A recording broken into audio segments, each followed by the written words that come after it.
Meyer backpedaling, running out of time, spinning away, and nobody open. Now he flips it up into traffic and makes a mistake. Tried to force the play, and it's intercepted. BJ Mays rumbling down inside the 10. This is 365 Sports. Bowling Green with no timeouts. Nick Singleton. Touchdown, Penn State. 365 Sports is presented by IdealMRI.com. High-quality MRIs for $497 or less. IdealMRI.com. Your health is important, so is your budget. Klubnik, undaunted, unafraid, complete, Turner, touchdown! 365 Sports is also brought to you by Texas Farm Bureau Insurance, protecting Texans since 1952. Why not?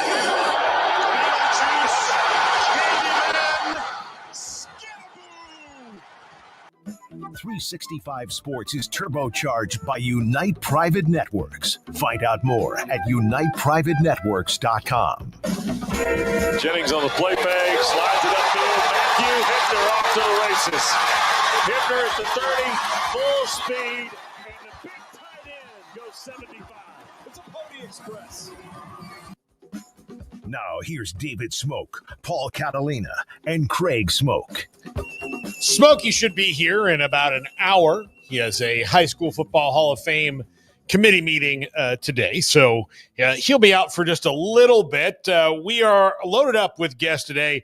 Pat Smith from the three-man front, Matt Brown of Extra Points, Jim Williams, I interviewed him earlier, a chat room favorite for sure, and Georgia Tech quarterback Haynes King towards the end of the show once he's done with his workout, I believe. My top five. We'll also get into the USC schedule. But Craig, and hello to everybody watching at home and abroad, all over the place here on the interwebs. Hello, chat. Hello, everybody. But Craig, we've got realignment news. It's late June in college football, and that's kind of what happens now.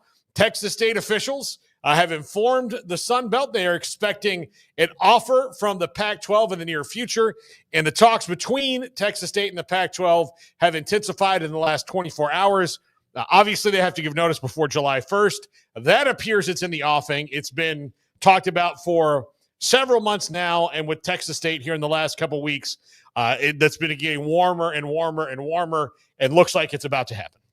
Yeah, all signs have pointed to this for quite a while now, and especially over the last couple of weeks. It just seems like this was imminent and was going to happen, and now it looks like it is imminent and is going to happen. And so Texas State taking a step up and really further solidifying their ambitious growth plans and opportunity is knocking for them, and they're taking full advantage of it and have been fighting for this. So it seems like things are really shaping up nicely for Texas State and G.J. Kinney and his football program and all the rest of the sports there down in San Marcos. And very interesting addition for the Pac-12. I think there's a lot of different ways to look at this, but the basic thing is they get, in a sense, the Texas market by having a team now in the state of Texas, which is nice for their television partners.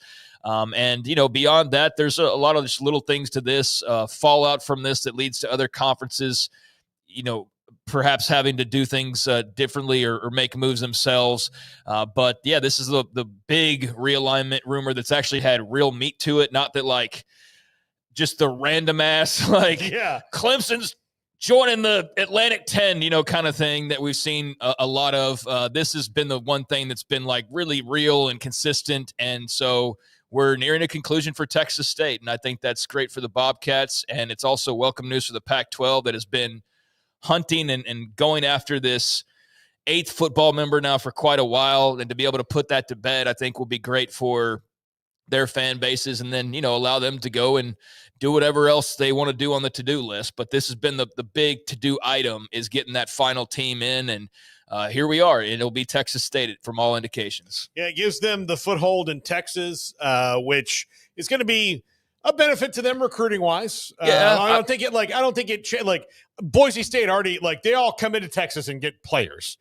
This is just one of those things hey, you'll get to, you're from Buda. Guess what? We're going to play a game in San Marcos and, next year. Like, those sweeten the pot, but I think it gives them a foothold in Texas to grow their brand more than recruiting, really. Yeah, I don't want to make this sound like it's more of a big deal than it really is in the grand scheme of things. I mean, I'll say, having been in the state of Texas my entire life, I mean, Texas State is pretty well down the list of teams that have fan bases that you run into. I mean, they're probably 9th or 10th or something like that as far as the state of Texas goes, but they are a hip school. They're a school that's got some pizzazz right now. They've got a nice following and a lot of pride down there, and they're excited. And when you move into a big new house, it opens up a world of possibilities, and they're definitely moving into a bigger house. And so I think they feel like there's probably just opportunities abound for them, and they can turn this into something even greater. And so that's what's exciting about this from a Texas State point of view. But drilling down, no, I don't think you're suddenly going to have swaths of people from the state of Texas that are now like talking about the Pac-12 on a consistent basis, or that you're going to get huge numbers out of there, but you will get more than you would have had otherwise. And maybe that leads to other things, and we'll see what other moves they end up making. But yeah, for at least now and for the foreseeable future, they will have a slice of some sort of the state of Texas. The television partners, I'm sure, really appreciate that, and we'll see what Texas State can grow this into with a little bit more behind them, pushing them in an upward direction. So I think this is good for both parties. I don't know how much of a shockwave it is in comparison, especially when I'm comparing it to like the big realignment moves of the last 5 years. I mean, this is not Oregon joining the Big Ten or anything, but this is part of that continued trickle-down effect for moves like that, and having to fill a spot in the pack because of Oregon and Washington and Arizona State and Colorado and Utah, et cetera. And so this is that story just continuing on, and now entering the chapter where the pack, after basically being on life support, is back, and having been only 2 teams is now all the way up to 9, I guess, counting Gonzaga in basketball, right? 9, and they're a new look conference, just like the Big 12 had to kind of reinvent themselves a couple years ago. So kudos to them for that, and we'll see again what other moves are to be made. But I like this for Texas State, and I like this for the pack. Yeah, I do too. I think the next thing is, okay, how does this set off dominoes? What does the Sun Belt do to react to this? What does the Mountain West or AAC do to maybe keep the Pac-12's mitts off of one of their teams, or, whatever it comes to, who knows what's going to happen? How big does the Pac-12? I wonder what this is just their first benchmark. I wonder what their first acceptable goal is. Like, we're at 8 right now, football members, but we have to be at least 12 or something like that. That's what I wonder. I mean, I don't know what you have to be at. I have not sat there and taken a long look at like the Pac's future and what all needs to get done outside of they clearly had to add an 8th football member. Yeah. That was the bare minimum to function the way that they wanted to function. But beyond that, I mean, sure, you could go to 12, but how much money is everybody getting? Yeah. The bigger you get. I mean, we're not talking about a massive TV deal.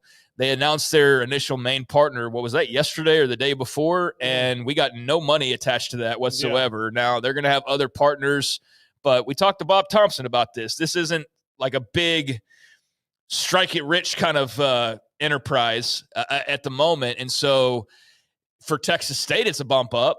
For some of the others, it can be a bump up.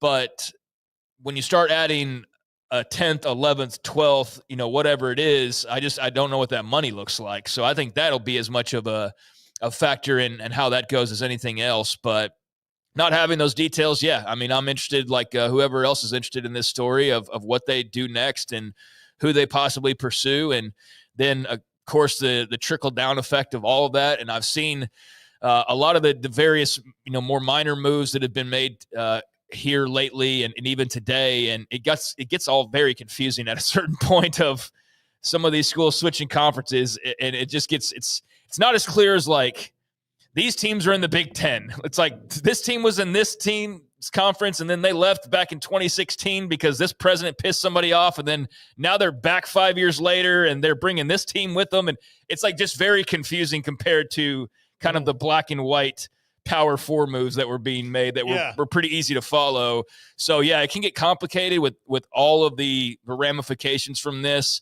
But, yeah, there's a lot of different schools and conferences that are experiencing a little bit of just change and disruption right now, and all as a result of the moves that were made a couple years ago that have, again, trickled down from the Big 10, Big 12, et cetera, to the Mountain West, the Pac, and all the rest. All right. So some of those moves, Craig, that you were just talking about include the Big Sky is adding Utah Tech and Southern Utah to their conference, which is ultimately going to lose Sacramento State. And we have several little bits of Sac State news here in a second. But Montana State, UC Davis, Idaho, Northern Arizona, Montana, Idaho State, Eastern Washington, Weber State, Portland State, Cal Poly, and Northern Colorado are in that conference. Now, Southern Utah, Utah Tech join it. It's a really fun FCS league, that's for sure. When you've got Montana State, and Idaho in that league, they're all really, really fun teams. Eastern Washington has had some times, but that's some FCS realignment news for you, Craig. You just listed off 24 teams, and I have no idea were they all in the same conference? Or they're all in the okay. Big Sky. I mean, this is what I'm talking about, man. Like I don't live out in that area. If I did, I'd have a better grasp on it, but I'm not going to front for you folks out there. I'll leave it to the experts that cover those leagues. Yeah, that just gets very confusing in my head because I don't know them very well. But yeah, the Southern Utah and Utah Tech leaving the WAC for the Big Sky. That's one of the examples I was citing as far as some of the reports you read and how it can get very confusing. So like the Big Sky lost Sacramento State. So now they need to backfill, and Sac State still doesn't have a home for football. And I know like you say, I guess we're going to get to them in a second. Now they're in the Big West, but except for football. And so then Big Sky has to backfill. And now they bring in Southern Utah, who was a member of the Big Sky. This is what I was talking about. From 2012 to 2021. But then it went to the WAC 3 years ago. And then Utah Tech is like a newish D1. And then like the Southern Utah move had to do with like a president that was there. Like it just gets very confusing, dude. And I like identify with the teams I watch on the field. And I don't watch these teams, so I have a hard time kind of separating them in my head. So I am not the go-to for trying to sort these pieces out. Matt Brown is, and he's on the show today at 4 o'clock. Yeah, and I will just say though that like good for these schools, like whoever's benefiting, I'm happy for you. I just don't know what a lot of it means at that level, and I'll defer to those that do know these schools a lot better. But it seems like some are getting a little bit of a bump up or moves that make sense for them, and this again all just is trickle down effect from the moves that have been happening since. I mean, really, it depends on how far back you want to go, but I look at sort of the starting point of this new era definitely as the Oklahoma and Texas moves. I mean, that feels like day one for this chapter. So, yeah, we're still looking at like the remnants of that still yet to be all finalized and settled down right now. And for those schools out there, like, I'm sure this is really interesting news because there is a lot of movement going on out west. That is to be sure. Yeah. And so because of, and this is all the dominoes falling, so because of Southern Utah and Utah Tech leaving the WAC for the Big Sky, the WAC and the A-Sun Conference are forming an alliance where the 5 football-playing A-Sun members will move in 2026 into the WAC, which will then rebrand as the United Athletic Conference. So there. Yeah, I mean, the United Athletic Conference is already a thing. Yeah. So I guess it's just going to – or they'll rebrand as UAC teams or whatever. Yeah. So, I mean, this is what I was talking. Garrett, I'll let you break this down. I don't even know. Yeah, see, man, like, I mean, I don't know. I don't know what half of this really. There are several guys on Twitter who will tie a belt around their neck and enjoy this tonight. Oh no, yeah, and hey, for you that does that, like, good for you. That's. I mean, I don't know what the belt around your neck and all that, but hey, I mean, to each their own. I think there are, though, a lot of people that will or are enjoying this news because they follow these schools and follow these leagues, and there's also the other ramifications that could stem from this. But yeah, I'm not one of those people. I will listen to those people, though, and allow them to explain to someone like me of what all this actually means in the big picture, outside of it just being, teams. I think the big takeaway I do have from this, because I don't have the detailed things is that everybody's finding the right spot for them now, that there's some clarity on what the future looks like, as much as we can have clarity on what the future looks like. The House settlement's been passed. Now everybody knows what's what as far as that goes. Sure, there's still a lot of things that are being figured out. There's a lot of how can we cheat the system being figured out. There's a lot of how will we make people follow the system being figured out. But I think the ultimate takeaway for me is just that everybody's now realizing sort of where they are, who they're with, and whether or not they still want to be with that person or if they're better suited to go join some other people for geography, financial, future affiliation reasons, whatever that may be. Everybody's settling in and grabbing the right lifeboat. And I think it's going to lead to, and has already led to, some more of the old school feel of like regionality and conferences that make sense because everybody's in the same boat, as opposed to where things have, on a bigger level, certainly have kind of gotten very like, well, it doesn't make sense geographically, but the money makes sense. I think in these leagues, everything makes sense because, you're getting to a point now where it's sort of make or break. You have to figure out who you are and what you want to be. And so you're joining like-minded institutions for all the right reasons. And I think that's what you see with a lot of these moves. So I think when we get past this, we'll have a much clearer picture of kind of who's in what grouping and what that may look like moving forward into the future. Yeah. Okay. So let's go to Sacramento State. Their move, the NCAA has denied their waiver, so stalling their FBS jump without an invite. So going through this, the D1 Council voted to deny the waiver. The vote isn't final until the meeting concludes Wednesday. They're attempting to transition without an invitation from a conference. They want to be an independent. Now they're going to be an FCS independent this year, whether they get this or not. They're doing that. And this is from their president, Dr. Luke Wood. Sacramento State has met every meaningful benchmark for FBF membership, and we believe our university, our students, and the entire Sacramento region deserve major college football. We're full steam ahead, and we still plan to be playing FBS football in 2026. I hope they get the shot because they want to, but right now it looks like they've got some more mountains to climb if they want to get there, Craig. Yeah, I suppose so. I mean, I did see one interesting note from them was that Tim Brewster's now on staff. Yeah, that was the next thing we're going to talk about. Okay, well, we'll get to that then. But, I feel like we just saw this tweet from him last week, right? It was basically the same thing after the initial suggestion, I guess, of them not being, I guess, allowed to move forward with their plans. And so I think he posted something similar to this. And so it just kind of get a feeling of deja vu seeing that graphic. But I guess he's just sticking to his guns and sticking to their beliefs, and that's all you can really do at this point. I mean, the writing was sort of on the wall last week that this was the likely outcome, but somehow there's still another final determination. So, like, this is like the longest no ever. It's like this. We're suggesting that they tell you no. A week later, they're telling you no. But no, the final no will come in another week, I guess. I don't know. But, yeah, it's not looking good if you were hoping that this was just going to be a seamless process and a quick move for Sacramento State. But they're diligent, and they believe that they belong in a different spot. So they're going to keep working towards that. And, good luck to them with all of that. I don't know how that will all work. Sans the conference invitation, which is the big sticking point apparently, but it doesn't seem as though they're going to take their ball and go home. They're just going to continue to make big hires and raise money and try to get, I guess, an invite or just get a spot at the table. And so I commend them for their attempts, and we'll see how it works out for them ultimately. To the story that Craig just mentioned, Tim Brewster, who is one of the more successful recruiters in college football. He started out his college career as a coach with Mack Brown at North Carolina. Then he followed him to Texas. It was a big part of building kind of the first wave of teams at Texas before he jumped to the NFL for about 5 years. Then he got back into college as the head coach at Minnesota. Then he was at Mississippi State. Then he was at FSU. Then he was at A&M. Then he was at North Carolina again. Then he was at Florida. He was at Jackson State with Deion.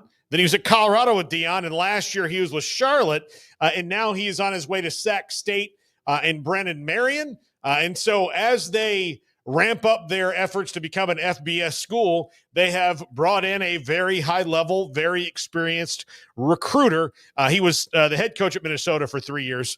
That's his only head coaching gig, but as an assistant coach and a recruiter, he's been prolific in his career. Yeah, I hope nobody takes offense to this at the schools he's been at recently, but at this rate, he's going to be at like Tyler Junior College in about 3 years. I mean, it just feels like he's slowly winding down his career, his long career, where I can't imagine if he actually keeps things, what his closet looks like with all of the shirts and paraphernalia that he's got from all of those different stops. Like, I bet he's a Goodwill guy. He would have to be. Otherwise, he would have to have like 2 rooms in his house just for all the gear he's had. Like, maybe you keep one. Like, but, that's the thing, your favorite one. But when you get to some of these bigger schools, you get so much stuff. Like, I can only imagine that he's like, like entire villages are wearing like Tim Brewster's X gear, right? Because he's been at so many places and been with so many teams and stuff over the years. But I mean, he's a name that I've been hearing and reading, and at this point, over 20 plus years, probably read 15 stories like this about him where he's going somewhere and it always says he's a great recruiter. So I feel like I've seen this a lot because I have, and everybody else has, but he's a legend in his own way. And I don't see how this is anything but beneficial for Sacramento State as they just continue to add interesting names and in his case, a very bona fide coach to Brennan Marion's staff. So don't know what the conference future holds for them, but they are going to have some really interesting folks coaching over there at Sacramento State. That's for sure. Yeah, absolutely. Moving on past our Sacramento State news. This is kind of a day full of newsy news, Craig. But the NCAA D1 Council introduced a proposal that, if adopted in October, would change sports betting rules to permit student athletes and staff members to bet on professional sports without penalty. Wagering on college sports, however, would remain illegal. And that's from Brett McMurphy.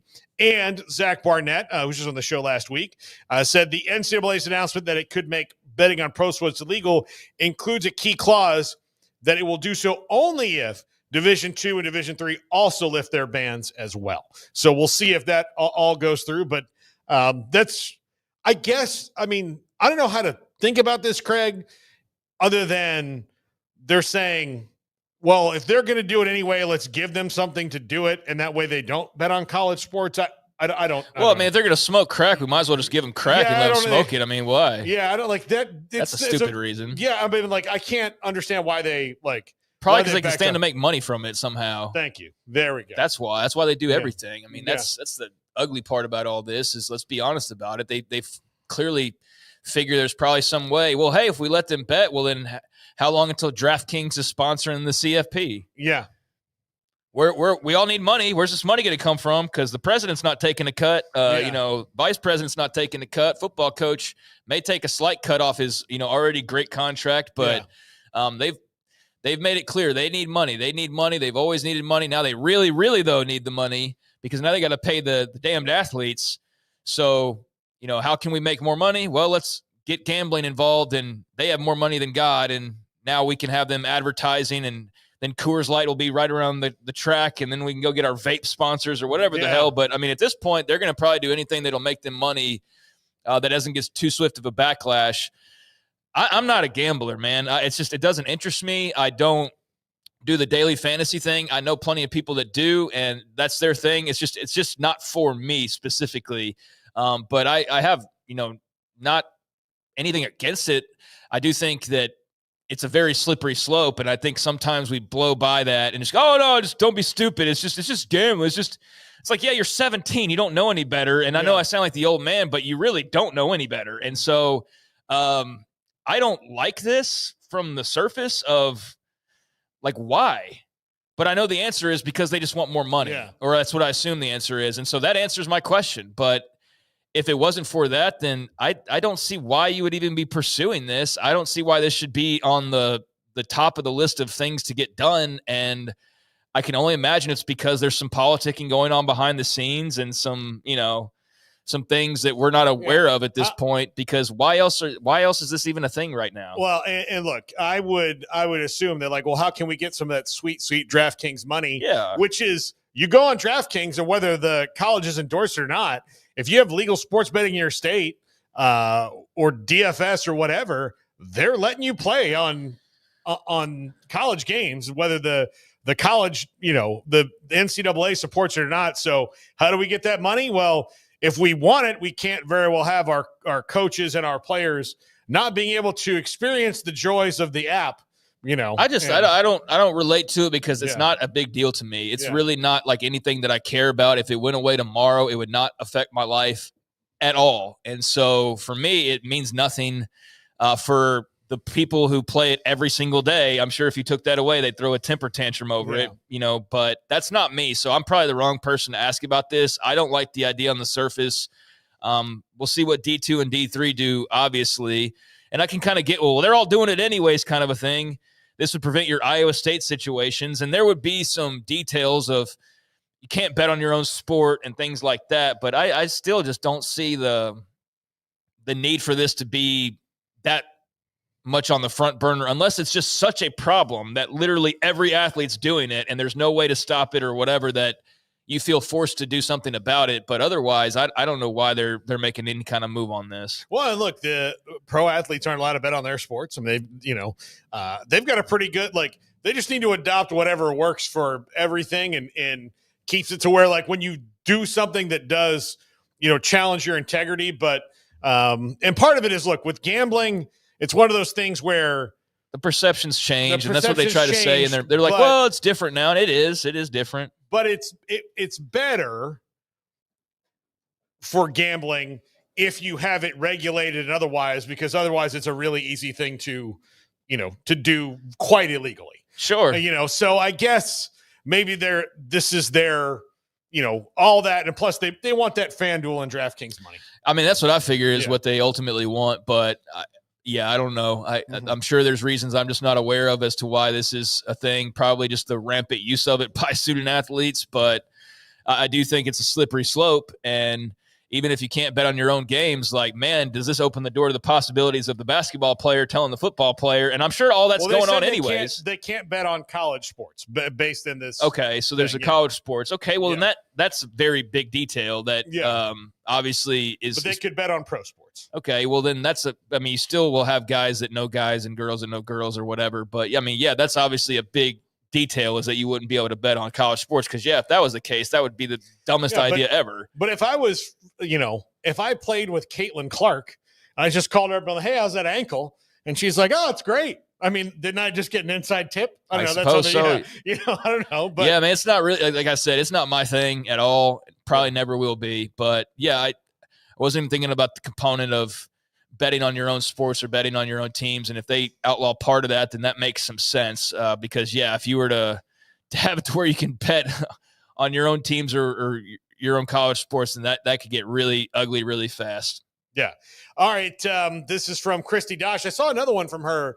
The company, by the way, Craig, we talked about at the end of the show that Fernando Tatis is suing is the same one that Gervin Dexter from Florida that got drafted into the NFL. He was with them as well and was suing them because he signed some sort of a front-loaded NIL deal with them. So I can see where those athletes are coming from. I'll see from the company say, kind of knew what this was. It was a loan with interest, and we paid you the loan, and now you've made your money, and we want our interest and our loan back. But predatory, possibly. It looks like now that, there's a couple of cases with Fernando Tatis being a prominent one, so we'll see where that goes. And I can see them ruling in his favor, especially with future athletes in mind. But, they did sign those deals. This story was right after that on her Twitter feed.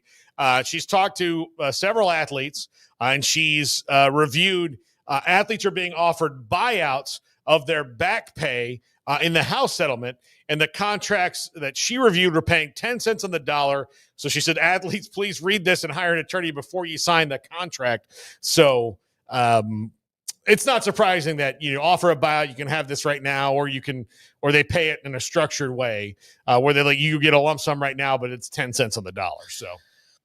Yeah, I mean, that's look, always hire an attorney.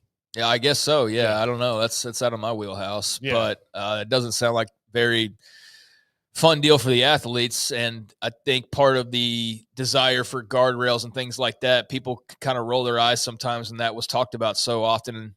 But I think a lot of people's concerns were just shady practices and wanting to have people in the room who can prevent some of those things from happening or help protect the student athletes.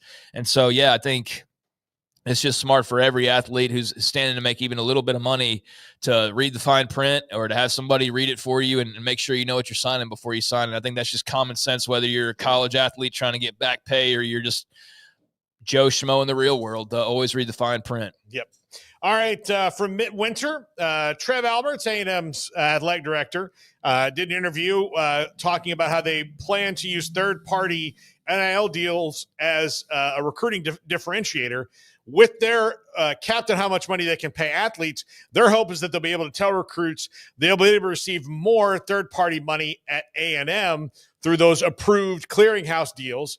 And this is a huge component of their $500+ million deal with Playfly, who is a new company that owns rights for a lot of different teams, much like Learfield IMG does. So they are having Playfly negotiate NIL deals for them that will get through the clearinghouse, legit third-party deals for more money to help with recruiting. And I am not surprised that A&M is one of the first places to very publicly announce that their NIL will be more than the other guy's NIL. That $5 million Bluebell contract for an edge rusher is going to really hit like Dutch chocolate, ain't it? I mean, that's I guess where they're going to make their difference. I think everybody has this idea, do they not? It's just that some are actually capable of being able to pull it off because they're such big schools with so many businesses attached to them. But that's where the clearinghouse comes into play. Yeah. Or that's where it's supposed to come into play. Texas A&M or anybody for that matter shouldn't be able to go over the cap and have like $25 million in. But that's what Playfly is going to do for them. They are, but how are you going to justify the 20? And I'm just throwing a number out there, but how are you going to justify that? The dude's getting like $1 million to read commercials for the radio. Like, I mean, that's where the clearinghouse is going to have to do its job because some of that should be pretty see-through if it's very obviously like we're just circumventing things by using. But that's where, and we had a couple of guests where I asked, like, okay, what's fair market value? Fair market value is what I'm willing to pay for something, right. So, but I think that's where metrics come in, and they actually take numbers of who makes what doing those jobs, and they say like, why would you get paid $1 million to do this when the average is like 75,000? And that's where the clearinghouse will have to clear that up, because otherwise, that's been the big wrinkle for me is what stops Ohio State or A&M from just having all of their business folks just spend money through their businesses like Big Red Motors in Oklahoma did back in the day, where guys weren't even working there, but they were getting their paychecks and whatnot. And that was the roundabout way. They got busted for it, got popped. But yeah, this will all be in the clearinghouse. And look, there will be schools who do have a lot more. Like I think Texas is a prime example, being in the city of Austin, where they could have various other businesses and enterprises and corporations that want to spend huge money and allow them to go over the cap. But that's exactly what the clearinghouse is for, is to make sure all that's on the up and up. And you shouldn't be able to just flood, all this money and pour it all elsewhere and do the exact same thing, basically. But just say you moved it in a different spot. That's not how it's supposed to work, but that's what we're all waiting to see, is how it's actually going to work. It all sounds good until you actually have to do it. And we'll see how much teeth this clearinghouse really has. Yeah. This will be the last one for the stack, Garrett. But Andrew's working on that NFL collusion thing.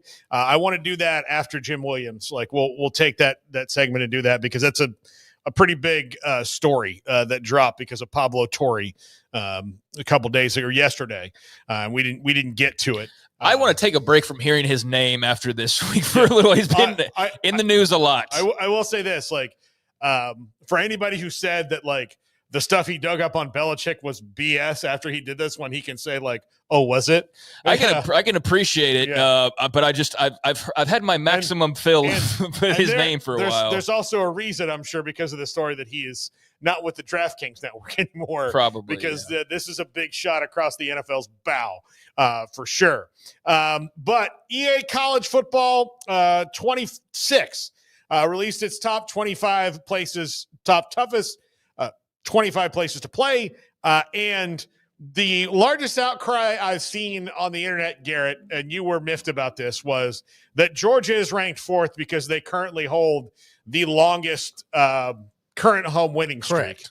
But compared to the 3 above it, I think that it's in the right spot. No, it is. I mean, like Georgia, you have the mystique of going between the hedges and everything, but at the end of the day, it's not like a terrifying place to go into for opponents. So, I mean, what they've been able to do the past few years under Kirby makes it a little more daunting per se. But if you look at the history of Georgia football, being able to go in there, it's not like some extremely hard place to go in and win at. So that one, I think that's up a little high. Yeah. Craig, anything else on this list that got to you? Maybe somebody who's missing. No, I mean, I haven't looked at it much. Okay. And I don't get into these conversations very often. Yeah. So, I mean, Kyle Field seems a little low at 11. Well, it was 1 last year. Yeah. So it dropped 10 spots in 1 year. That doesn't make a whole lot of sense.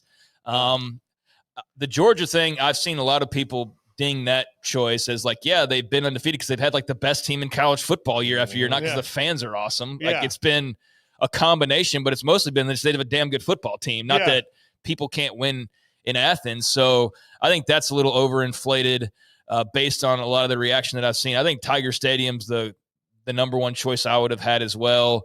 Boy, Oklahoma's got a long name when you add the Gaylord family to that. But I mean, nothing that jumps out. I mean, clearly you got to go all the way to what? Utah, I guess, is the first Big 12 team there. Yeah. At 20.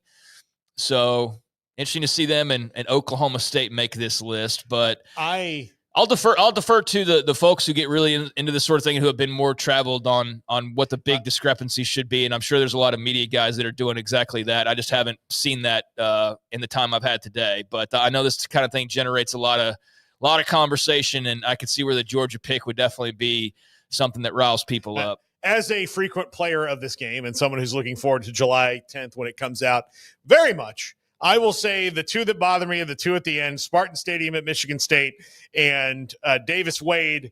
If you want to, you can have one or the other on this 25. You can't have both and not have BYU in it. Thank you. I think you got to that's a good call, yeah. I think you got to have BYU, and I think that I'm going to dare our Texas Tech listeners this.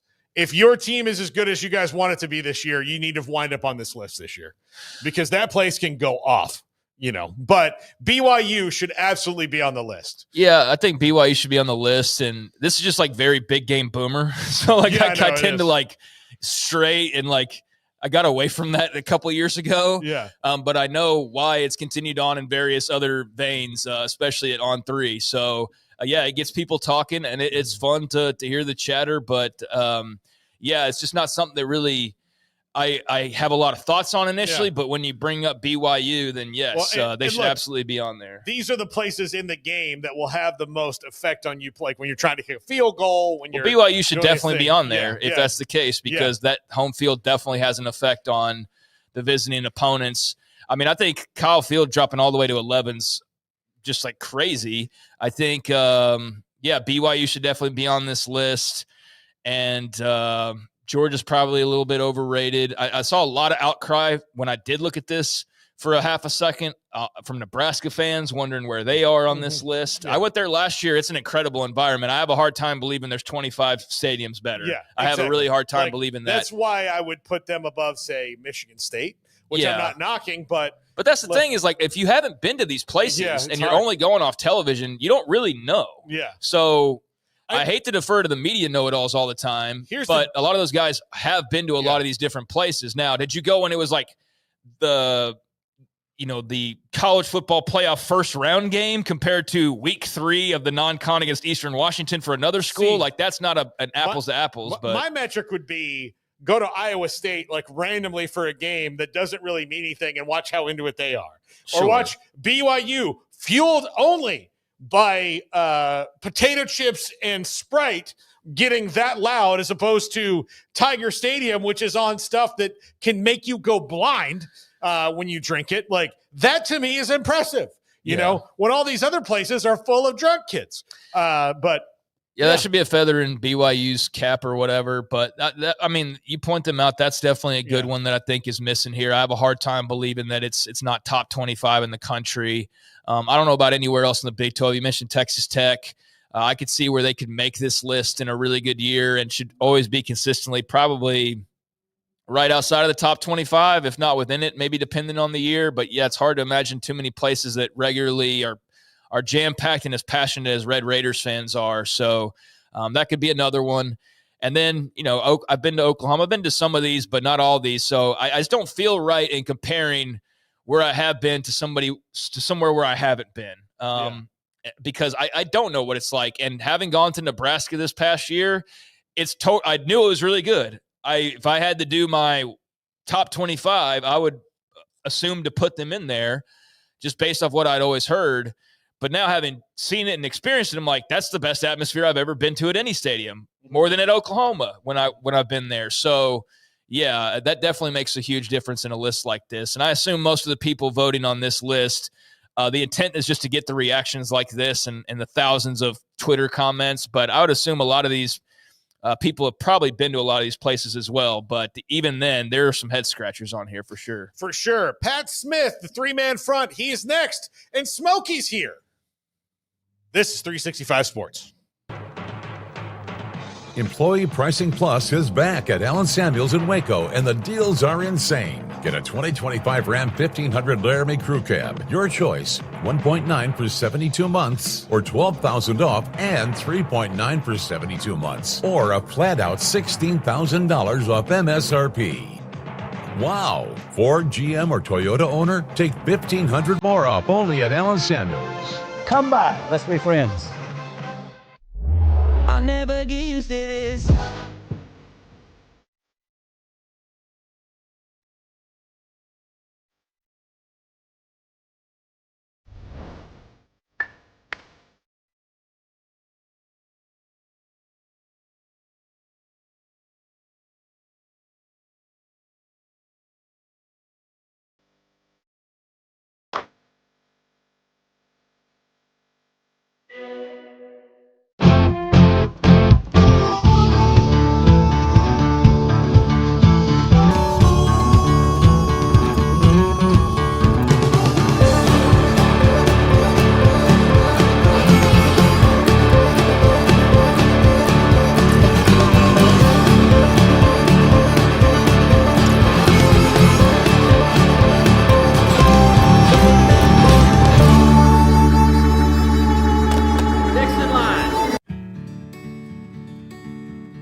Whatever it is you wrangle,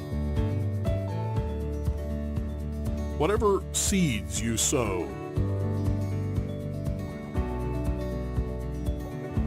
no matter what you nurture or what you choose to grow, at Texas Farm Bureau Insurance, we're proud to protect all Texans.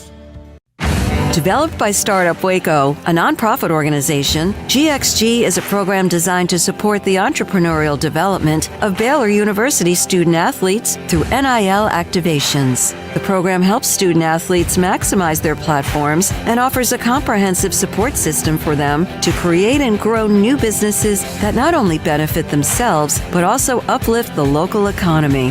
Fans who wish to support student athletes can donate to GXG via the GXG NIL Fund, BaylorBears.com/GXG. Contributions to support NIL activations through GXG can be made at BaylorBears.com/GXG. For more information, follow @GXG_GreenXGold on social media and visit the official website www.gxg.startupwaco.com. GXG, empowering student-athlete entrepreneurship and uplifting the local economy through NIL activations. Last call for Employee Pricing Plus at Allen Samuels in Waco. Get a beast of a truck with a Ram 1-ton 4x4 Cummins diesel for just $52,995. Or go off-road with the Jeep Wrangler Rubicon and save $15,000 off MSRP. Only two left. Prefer an SUV? Get a 2025 Jeep Grand Cherokee for $10,000 off MSRP. Even better, a 2025 Jeep Compass Latitude 4x4 for just $26,700. Visit Allen Samuels in Waco. Come by. Let's be friends. This is 365 Sports. The 3 o'clock hour is sponsored by Waco Custom Marketplace. Meats, sweets, Texas treats, and a cut above the rest. 425 Lake Air Drive, Waco. 365 Sports is midway through the 3 o'clock hour. David Smoke joining Paul and also Craig here today on this Wednesday afternoon. And now joined by Pat Smith, three-man front, joined us on the show. And Pat, thank you very much for your time. What was your reaction when you saw that, well, college athletes have a good chance here perhaps in the future of being able to bet on pro sports? I think it's great. First off, it's always great to be with you guys. It's a situation now where basically the NCAA doesn't have much of a teeth anymore, no investigative arm, things of that nature. And based on the fact that most states in the union, outside the one that I currently live in, it's illegal to bet in our state on any sporting event. But I think the forward thinking there would allow these guys. Now, I'm all about the integrity and making sure that people do not bet in the college game. But as far as pros go and things of that nature, as long as it is legal in your state and you're of age, to me, it's no different than someone of that age being able to go fight for your country or go get a beer at your local tavern. So I applaud the decision if that indeed becomes true. Pat, how much do you think of this is driven by them wanting to get some DraftKings and FanDuel money? Also, our state doesn't allow sports betting either. But some of that money, and if they don't let, especially their coaches or staff or anybody at the university do it, how can they in good conscience take the money? True, very true. And it's been very interesting how, ESPN, since obviously they have now the arm of ESPN Bet, how you will see on the bottom line, you will have the bets or the angles for each night's action in which ESPN is going to be reporting on. But that's an outstanding point in regards to the FanDuels and the DraftKings trying to get money. The NCAA, don't you think that those two entities would love to be able to sponsor some NCAA March Madness events? Because that's one of the most bet on events that you see each and every year. The NCAA is going to have to start looking at those other models. I mean, listen, I think LSU was one of the first schools in the country to get in bed basically with one of the sports gambling entities in the state of Louisiana. I think others see it as another revenue stream because at the end of the day, guys, I think we all can admit every athletic department in the country is now looking at ways that they can somehow have another stream of revenue to help pay for that $20.5 million for their student athletes. That's where the answer always lies in college athletics, isn't it, Pat? No matter what it is, just say it's about the money. And 99% of the time, I think it's probably about the money, no matter what we're talking about. No, you're absolutely right. It's follow the money, and that's what you have to do. And listening to different athletic directors around our conference and the Southeastern Conference and how the fact that they're trying to remind their fan bases that there's not a Fort Knox located underneath the arena that they play basketball in, and that they're going to have to come up with creative ways if you don't want to lose, certain sports that a lot of the fan bases, it's the non-revenue producing sports. I'm talking about most women's sports at universities don't make the kind of money that you do when football and men's basketball, but they've got to come up with ways. And whether it's starting to sell alcohol in the SEC, which that came to fruition a couple of years ago, not all schools do it, but most do in the conference. And now they're looking at the gambling realm and saying that's another untapped potential for us to get some money. Pat Smith with us, 365 Sports. It's interesting because Vegas was, remember, verboten. They could do nothing in Vegas, and now that's a place that's hosting a lot of different things, not only just media days, but much more. You almost wish, could you always have a crystal ball where you could find out what is now nothing, or you can't do something that you can in 2 or 3 years and put money into it and make money off of it, right? Oh, there was, listen, we all remember Jerry Tarkanian would get hammered by the NCAA all the time for all sorts of illegalities, not having to do with gambling, but just recruiting and other things going on with his program. And they always said, we will never have a tournament. We will never allow this in the city of Las Vegas. Now, if you look on championship week on ESPN, there's at least 4 conferences that have conference championship games in Las Vegas. The NFL is there. You got the WNBA there. Baseball will be there in a couple of years. It goes on and on. So, I'm like you. If I could be someone that could look ahead for the next couple of years and be able to kind of maximize the efforts from a financial point of view to kind of get a look-see into what the NCAA is thinking, that would be wonderful. But at the end of the day, just like you said, it is about the money, and they need these revenue streams. And I think all bets are off in regards to what they potentially could take to help fill their coffers. Pat, I'm curious what you think about Steve Spurrier, old bald coach. Being very Spurrier-esque and talking about Texas and how everybody's kind of crowned them already. I think, that's maybe a popular thing because Texas has Arch Manning and all coming back and all that. But I'm not totally sound on his logic, although I personally believe that Texas may not have as easy a road as people think because of all the people they have to replace. But I don't think his logic is necessarily sound. And even as a Florida State guy, I do kind of love Steve Spurrier. I thought you were going to bring up Tommy Castellanos. No, sorry. When you mentioned Florida State. I'll ask you about that in a second. Okay, so back to the old ball coach. I've been very fortunate in my career. I have spent a lot of dinners with Steve Spurrier. I know him personally. I've had an opportunity to talk ball and life with him. Just a first-class individual, just an incredible coach. His record speaks for itself. But I do have a theory. My theory on what you saw in the podcast with Pat Dooley is the following. Who was the biggest rival to the SEC's realm of Florida taking over and winning every single year in the 90s? It was Tennessee. Well, who was the thorn in Tennessee's side at times? Not all the time, but sometimes. It was Peyton Manning, the uncle of Arch Manning. So I got a feeling that Coach Spurrier, he does things for a reason and he says things for a purpose. And I seem to think that there's a little bit of rivalry there with that Manning family. And it was just the old ball coach kind of saying, you know what?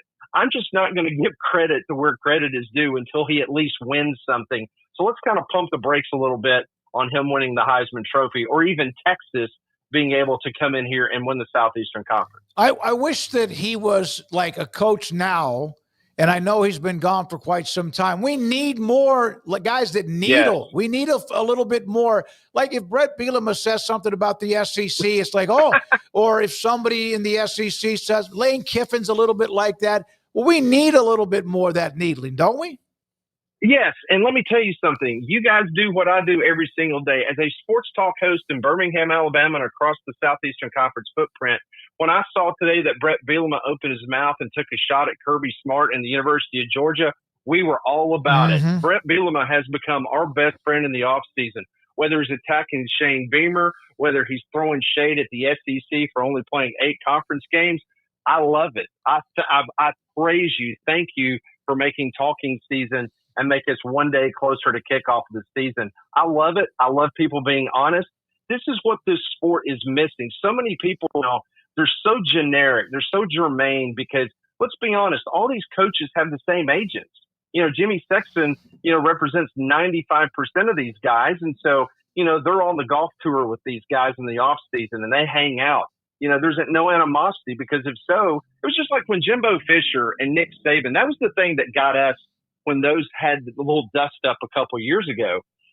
Jimmy Sexton represents both of them. And it basically took Jimmy Sexton to call timeout on both of them and say, hey, kids, y'all need to play right, okay? Because this is hurting business. Like, we don't need to have you guys going back and forth. It wasn't so much Greg Sankey saying, hey, y'all cool it. Y'all are coaches in my league. It was more Jimmy Sexton saying, hey, listen, don't screw up my honey hole here, okay? You guys get this stuff straightened out. We don't need y'all bitching and complaining in public. Y'all just play nice. And that's what got that little, rivalry ended. But I agree with you 100%, Smokey. These guys need to say what's on their mind. These guys, it's good for rivalries. It's good for college football. Thomas Castellanos is killing me, Pat. I like it and I hate it. And I do know this. If that game was in Tuscaloosa, there's no way he would have said it. There's no way he would have said it. But since it's in Tallahassee, he really only has to worry about the team and not the fans. Well, it's interesting because, like, when we read the full statement, and we're like going, he really didn't say that, right? Like that's a misquote. There's no way that he said that.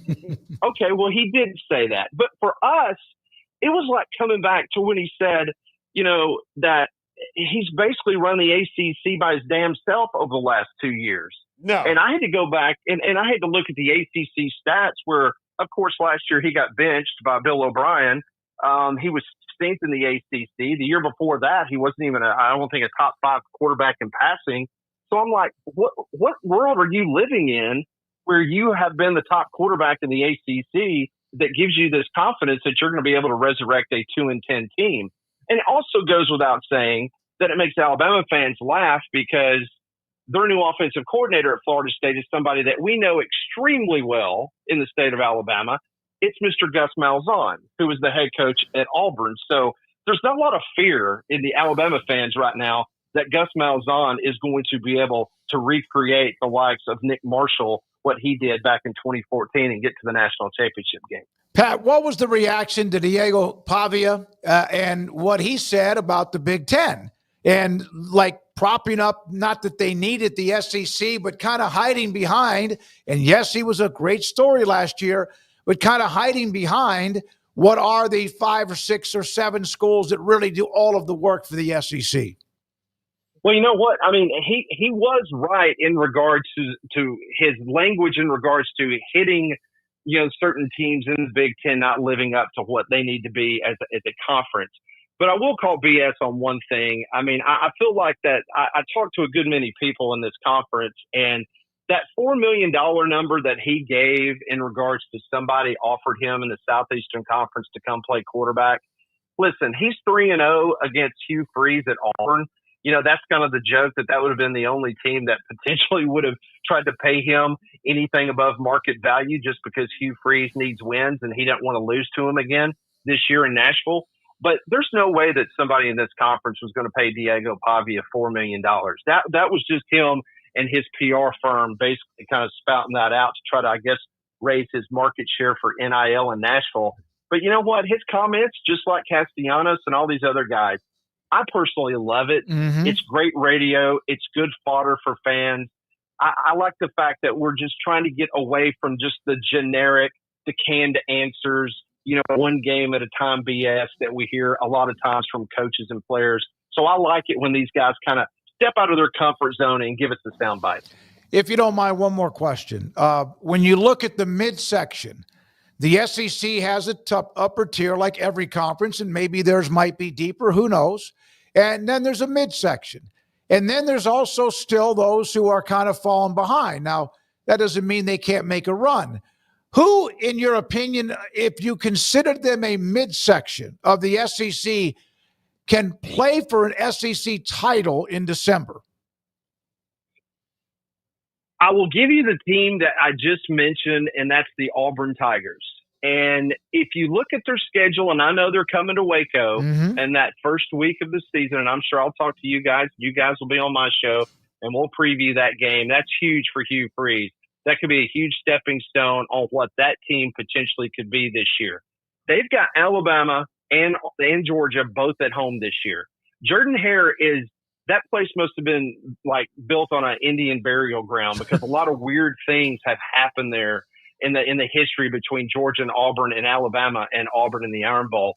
So those two games are going to be very difficult for Georgia and Alabama to win. If they can make it through the other part of their schedule, they got to go to Oklahoma. They got Texas A&M. They got to go to Baylor. But everything else sets up pretty nice for them. And based on the fact that Jackson Arnold, based on one of the best receiving corps that you're going to see in college football this year, if offensively speaking, Auburn can get things going and DJ Durkin's their defensive coordinator, Auburn could be that surprise team that you're sitting there looking up where they could win 9 ball games. And if they're at 9 wins, I think they potentially could be in the conversation to make the college football playoff. And as we saw last year, Ohio State gets embarrassed by Michigan, but then they go on a run. I'm not comparing Auburn to Ohio State, by the way. I'm just giving that as an example. Sure. Just get into the dance, get into the party, and let's take our chances. And I think Auburn could be that team that right now folks would consider second tier that could potentially play in the college football playoff. Pat, we will be in touch with you that last week in August before Auburn comes to Waco to play Baylor, and what ought to be one of a really fun kind of find out what happens for either one of these teams that have pretty high expectations. Thanks for your time. We appreciate it. Always, guys. Have a great summer. Pat Smith, co-host of Three Man Front. Garrett, we have a super chat? We do. We have a super chat from here as we close out the first hour from Houston Cougars, Germany. College football is discombobulated. No loyalty, no school, simply cash and chaos. Where does it all end? In my opinion, it ends with me. When it's no longer competitive, it's done. Thanks for watching. Houston Cougars is a guy that has contacted us a few times and has had that same opinion. And I don't know how many have that same opinion and they actually will follow up on it, but he has sent that to us a couple of different times, and thanks for the super chat. Yeah. He needs to find us a place in Bavaria, a nice place with beer and schnitzel to do a show. We need to go out there and do some shows in Bavaria. That's a long flight, long trip, and we would come back we'd be zombies. I don't care. I want to go so bad. I want to go so bad. So when you're a military brat, you either were in the Asian part of the country or world, or you were a part of Europe. And I was one that was in Guam and then also in Japan in my high school and 8th grade year and most of high school. But a lot of my friends that I got to know that were military brats, they had been to Europe, like to Germany, among other particular places, but never me. But I enjoyed the time I was in Japan. Too young to understand and remember Guam. When we come back, the 4 o'clock hour, Matt Brown, what a great day to have him on with all the realignment discussion and news that's going on. Jim Williams with Paul Catalina on what all this means when it comes to what is next for the Pac-12 and Mountain West when it comes to TV money and more. And Georgia Tech quarterback Haynes King today joins us in the 5 o'clock hour. This is 365 Sports. The Baylor Club inside McLean Stadium off I-35 in Waco, a great place for leadership, symposium, luncheons, banquets, even weddings, rehearsal dinners, special guest speakers, all of that for your business, for you, or something that perhaps that you need, and sit down with a potential sponsor or client or somebody that you're trying to sell, like maybe insurance or something like that, or investments to. The Baylor Club inside McLean Stadium, a part of the Club Corps International Company, and other perks, including chance to play some really nice golf courses and also more. Wednesday, on the table today, they had a beautiful lunch that they had out, spread out, and then tonight for dinner, they have rice pilaf, balsamic tomato asparagus, bacon, spinach dip, that's part of the sides, along with French onion chicken and scarred pork loin with Dijon cream. They have chefs, top chef, elite chefs that have great menu items for you. And they also at times have tasting type events to see what you think about what they're doing. Sometimes when you go there and it's a buffet with a prime rib at the end of it, breakfast, lunch, or dinner, or events, the Baylor Club inside McLean Stadium off I-35 in Waco. Let Camille Johnson Realtors guide you seamlessly through the process of buying your dream home or selling your current one. Commercial, farm and ranch, or residential, Camille Johnson Realtors can smoothly and successfully lead you through any transaction. With a team of 28 experienced agents who are excited about serving you, Camille Johnson Realtors services the entire greater Waco area. If you're in the market to buy or sell, contact Camille Johnson Realtors, 104 Midway Center in Woodway, or find them online at www.camillejohnson.com. Camille Johnson Realtors, elegant, charming, warm. Welcome home. Pizza, burgers, and Bears football. There's no place around Waco that serves them all other than Bubba's 33. Come show your green and gold and enjoy some of Waco's best food and beverages while watching your favorite team, the Bears. When real Bears fans get hungry, Bubba's 33 is the #1 spot for ice-cold drinks, hand-stretched, stone-baked pizzas, and bacon-infused burgers. Join us for indoor or patio dining. Bubba's 33, Waco's restaurant and proud supporter of Baylor Bears football. Sick 'em, Bears. Don's Humidor, your home with a 48-foot walk-in humidor with the elite cigar brands from around the world, including the #1 cigar of the year, Aging Room Cuatro Nicaragua. Plus, they have the great brands like Macanudo and Artur Fuente, Rocky Patel, Aston, and so much more. CBD, great for sore muscles, aches and pains, sleep, Vita Dreams, and anxiety, mild depression, general health and wellness. Their staff very knowledgeable on the subject. Don's Humidor in the Townwest Shopping Center off Valley Mills in Waco. Ready to take your business to the next level? Carrion Solutions has got you covered. We deliver world-class IT consulting, including Quest On Demand and Migration Manager, M365 and Exchange migrations, Active Directory assessments, security hardening, and Windows Server upgrades.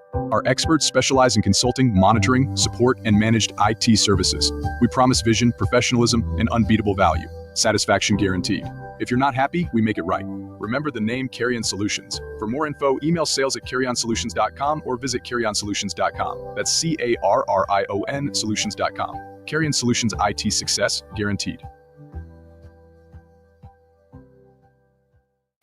At Ideal MRI, we feel blessed to be part of the Waco community. We're a small family business here in Central Texas. At times like this, the cost of healthcare has never been more important. And unfortunately, significant illnesses and injuries still occur. And that's why Ideal MRI is open and here to serve you through this difficult time. So if you need an MRI, ask your doctor about Ideal MRI. You can schedule online in minutes at idealmri.com or call 833-IDEAL-MRI.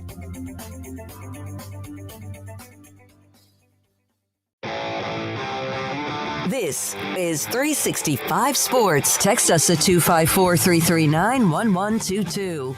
The text line is sponsored by Riverbend's Liquor and Wine, with the most extensive variety of craft beer in Waco. A hidden gem on Lakeshore Drive and 19th Street. Any day, any show, any segment with Matt Brown, Extra Point, is great. It's going to be great. And today, with a lot of what's going on with teams moving or maybe moving or whatever else is going on, no matter if it's FBS at Group 5 level or not, Matt Brown is our guest today. Man, great to have you on. So there's this been simmering, right? The Pac-12 also has the extension with CBS, but there's some moving parts here. Is this going to be a elongated stretch or just quick and easy? I think from what I've been hearing today, I would be surprised if there's not some kind of official press release about Texas State and the Pac-12 before the end of the week. What we're seeing really across the country, though, independent of what's happening with the Pac-12 and Texas State and how that potentially impacts the Sun Belt or Conference USA, is you have a ton of other leagues that are trying to get stuff done before July 1st. Mm-hmm. July 1st means a new academic year, a new athletic year, and it means that if you want to go make a conference realignment move and not wait an extra year, everyone's exit fees are going to go up. So it's not surprising to see what happened with not just the Big Sky today, but with really the formation of an entirely new conference out of the ASUN. And I expect there to be several more moves at the FCS and FBS level before we turn the calendar over to another bump. What do you think the Pac-12's overall goal is after Texas State for the number of teams that they want to best represent the league and the competitiveness of it, and also not dilute the finances?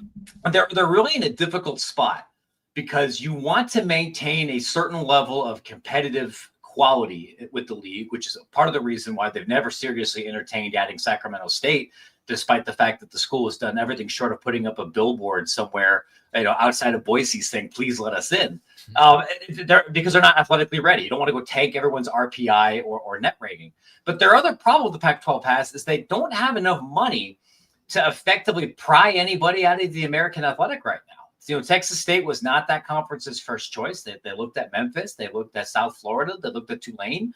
They kicked the tires to other places. But if you got a $20+ million exit fee and you don't really know exactly how mediation is going to work with the Mountain West over exit fees or poaching fees and everything, you don't have that kind of money to go buy anybody out right now. So honestly, I think that the league's probably going to be done for at least several months after adding Texas State. Get them to the minimum. Get them through the finish line for some of the final bits here of these media rights negotiations, and then see where things go in 10 months as other schools potentially look at making other moves. Did your eyebrows raise in regards to the Mountain West when you saw that TV deal that the Pac-12 announced the other day?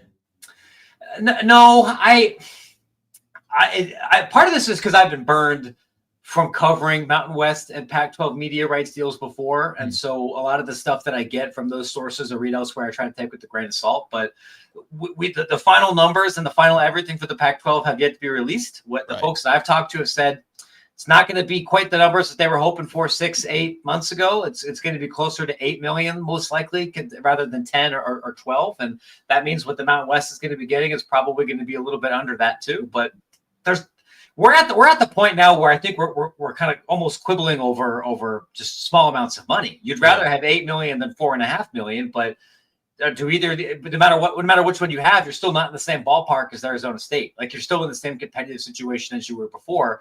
You just, in one league, you don't have to go to Laramie anymore. And that's basically what I think this is. You mentioned Sacramento State. They have been a headline grabber, to be sure. Did not get not getting the waiver they were looking for. So you kind of touched on a couple of things there. Can you explain the Sacramento State story in a way, Matt, for people who haven't been following along and are wondering, why are we hearing so much about this school we've never really heard about before, and why are they not being given this waiver? And can you just kind of put it all out there and make it make sense, if that makes sense? I will do my best. Okay. So Sacramento State, until last week, played in the Big Sky. We're a competent FCS program. City of Sacramento is growing. Sacramento State University is growing. And they have some very aggressive university leadership. And they've decided we are a top 20 U.S. market. We don't have an FBS football team in this market. The way that we can get to where we want to go is by going FBS. And nobody wanted them. Part of the reason nobody wanted them is because Sacramento State has sucked at a bunch of other sports for a while. They have had a truly terrible men's basketball program. Until very recently, they had some of the worst basketball facilities in the country. They've done some renovations. They've improved there. But they're not at the standard of a Mountain West or a Pac-12. And there's been some reticence about the fundraising numbers that they've been promoting. Like, you may have heard, if you're a casual college football fan, like, oh my God, Sacramento State has 50 million NIL money. Sacramento State's, has raised all this money to move up. And what you see in a headline and what's actually in somebody's bank account are two very different things. So right now, after getting rebuffed by multiple FBS conferences, Sacramento State decides, you know what, we're going to try to go to join to FBS without a conference, just like Liberty did when they got a waiver. But they didn't get a waiver. That was denied. And my sources are telling me it's going to be very unlikely for Sacramento State to be able to file a lawsuit, because they need the whole California state system to back them in that effort. And some of those Cal State schools were the same schools that didn't want Sacramento State to begin with. Like, you're going to need Fresno State to sign on with their lawsuit, signing you, against the NCAA. I don't know what their next move is, but I think there's something to be said for trying to reclassify or make giant changes to your department the wrong way. And if you do that very publicly and in a way that's going to rub a lot of administrators the wrong way. I mean, the Sacramento State's president went on Reddit and called FCS football JV. That's not going to help you win friends and influence people. And that's kind of what you need to do if you need an NCAA waiver for something. So we'll see what they end up doing. He said they fully intend to be playing in the FBS in 26. I fully intend to marry a supermodel. Yeah, Guess I mean, what, Paul? like, okay. Sure. I mean, unless we're changing the rules for football where you can show up to a Baylor game and hope to do a money in the bank kind of situation with the briefcase and hope someone tags Sacramento State in. I don't know what they're planning on doing. That doesn't mean that they don't have a plan, whether that's a lawsuit, whether that's trying to schedule games and seeing and forcing someone to sanction them. You'll know thing. I did, for many reasons, both for good and for frustrating reasons, Sacramento State has become one of the internet's leading college sports programs. They're always doing something. They're never boring, whether that's hiring Shaq or now trying to force their way into FBS with a crowbar. By God, we're going to be talking about the Hornets for a couple more weeks. Matt, how many teams have been able to get an early waiver? I don't know if Sam Houston State did. I know Tarleton State's had to go through this process. We've had their president, AD, football coach. So you put up the one. Who was the one that got in early? The one school that was able to get in FBS without a conference invitation was Liberty. Okay. And Liberty was able to document that they had the financial resources ready to make this transition. They were legally ready to have a big, angry antitrust lawsuit about it, and they were able to pretty conclusively state that there were reasons other than athletics why they were not getting this opportunity. A lot of university presidents didn't want to be in a league with Jerry Falwell Jr. It turns out for good reason. But that would have left the NCAA open to a lawsuit. Nobody else has applied other than Sacramento State. Once you reclassify, whether it's from D2 to D1, FCS to FBS, there is a transition period. There's years when you're going to miss out on postseason opportunities. There's paperwork you have to file. There's no real way around that unless you change the rules for everybody. And if anything, there's less interest in doing that now than there's been in decades. Matt, some in completely unrelated news, there's been some kind of cool video game stuff popping out here. You're kind of the go-to on this. The Dynasty mode walkthrough that they gave the other day. For people who are curious, what do you think is the biggest feature they've added to that? I think based on what EA has released, and I have to be honest, like I'm not as plugged into the game this year as I was last year, but I have been talking to people at EA and following along. It seems like some of the biggest changes are going to be rebalancing a lot of how recruiting worked before. This is the first college football game ever that has real coaches. So if you want to play as Ryan Day and have Ryan Day's coordinators and try to build a program like Ryan Day does, you can do that. You don't have to create yourself or create a random coach.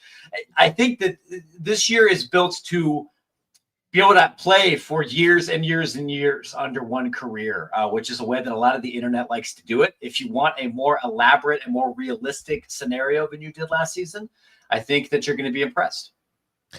Was there anything that we haven't touched on that you find of interest of all the trickle-down effect of the various realignment moves going on? Like a lot of talk about the big sky and it kind of gets confusing to me, Matt, because I'm in Texas. So some of this out west stuff, it's unfamiliar territory. But is there anything that you have found notable as far as some of the other trickle-down effects going on right now?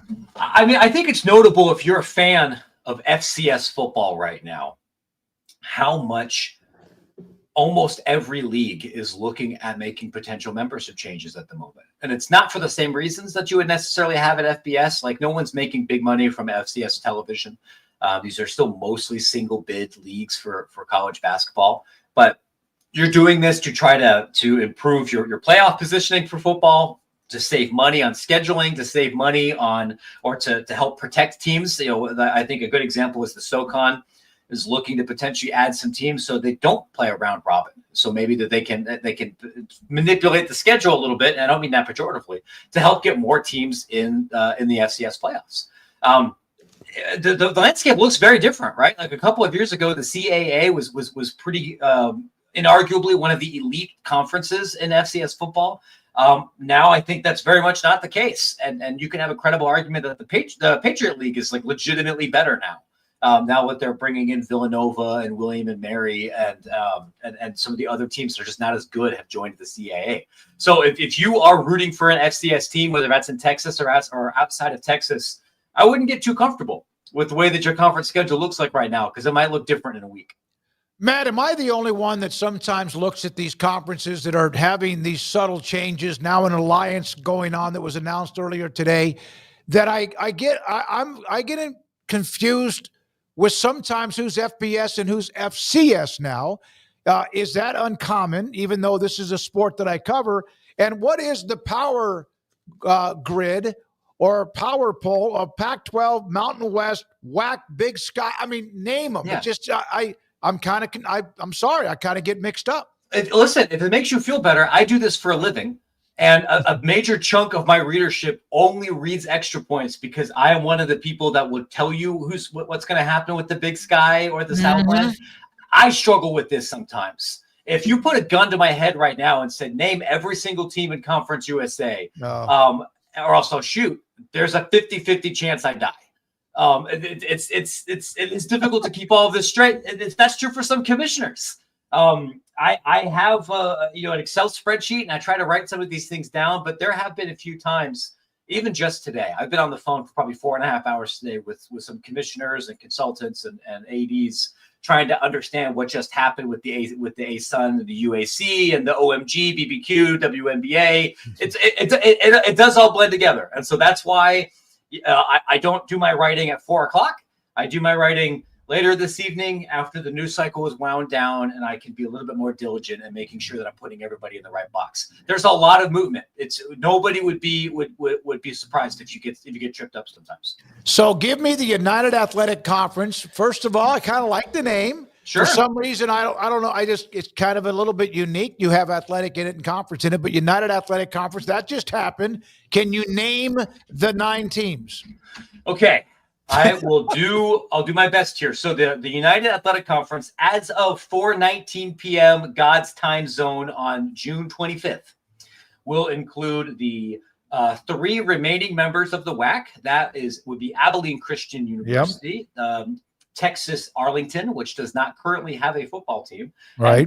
And Tarleton State, who knows? Maybe they're in Conference USA in 4 days, maybe not. But as of this exact second, they will be in the UAC, and also the 5 football playing members of the ASUN. I'm not looking at this on the other monitor. I'm going to see if I can get them all. That's good. That's Eastern Kentucky, Central Arkansas, West Georgia, North Alabama, and Austin Peay. I think that's 8. I think that's everybody in the UAC right now. Then everyone else in the ASUN will be that does not play football will remain in the ASUN. Spoiler alert, both of these leagues are currently trying to expand and are going to be going after other schools. So we could have lots more confusion by the end of the week. But I believe that's who's in it right now. And there's Eastern Kentucky. I don't know if all right. If I didn't mention them, yes. EKU is in that group too. Oh, good. We can tell the sniper to stand down. Good. It's expensive to pay these guys out of town, Matt.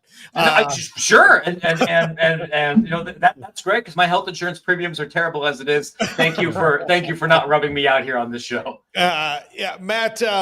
So, what do you think?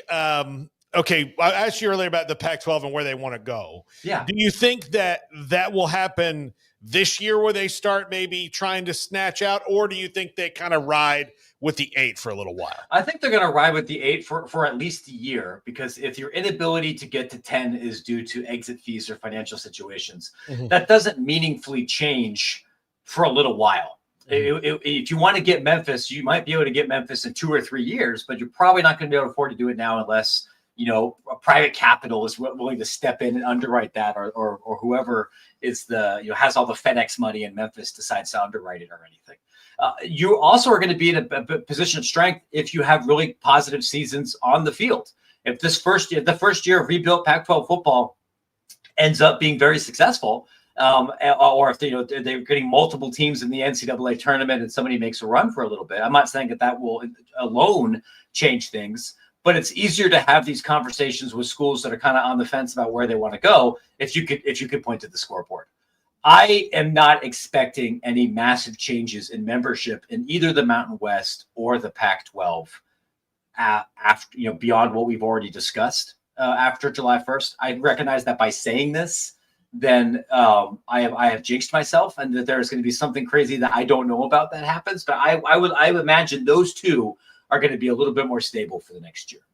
Matt, great stuff. It never ends. It's starting. Maybe there's starting to be some clarity, but I doubt it. Thank you for your time, buddy. Appreciate it. Of course. Thanks, friends. Matt Brown, Extra Points, and he's you kind of heard him during that segment that he's been on the phone with commissioners, etc. He works it. He's got a great newsletter.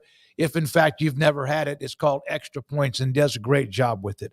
All right, around the corner, Paul Catalina. Yesterday, we had former Fox Sports executive Bob Thompson. Paul today had a chance to visit with Jim Williams, who, of course, has been a part of that business, too. That and more. This is 365 Sports. Waco Regional Tennis and Fitness on Lakeshore Drive is a premier, elite, life-changing experience where you can change your mind, body, and soul. A pursuit of a better you with fitness programs. New equipment arrived last week. Very impressive setup. Synergy 360 Life Fitness, where there are numerous stations and plenty of room for a handful of members to work out without bumping into each other. I started using part of this setup with a medicine ball, throwing it up against what basically was a trampoline launching back at me, and it kind of helps me turn and helps my lower back and also maybe my golf swing. Whether it's personal training or group fitness classes, Waco Regional Tennis and Fitness offers the finest programs in the Waco area. Check out their classes, weight training facilities, and meet the top-rated fitness staff.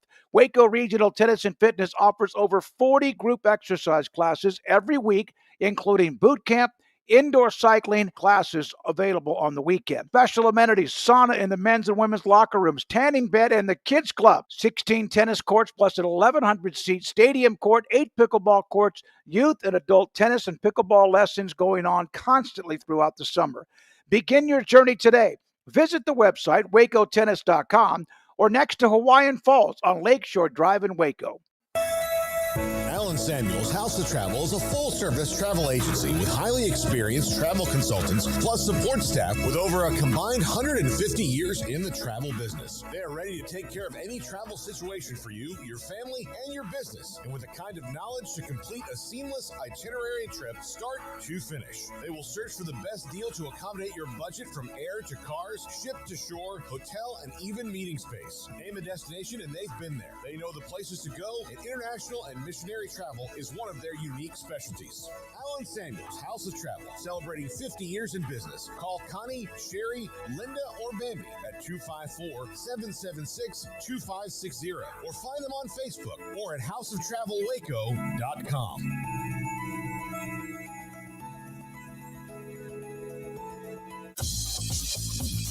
Baylor Scott and White Southwest Sports Medicine Orthopedics, the team physicians for Baylor Athletics, diagnosing and treating all sports-related injuries, including concussions. These specialists also provide orthopedic services for athletes and non-athletes alike, whether it's knee or shoulder pain, a wrist injury, orthopedic spine care, and even an arthritis and total joint clinic. Trust the doctors Baylor Athletics trust. Baylor Scott and White Southwest Sports Medicine Orthopedics wants to get you back in the game.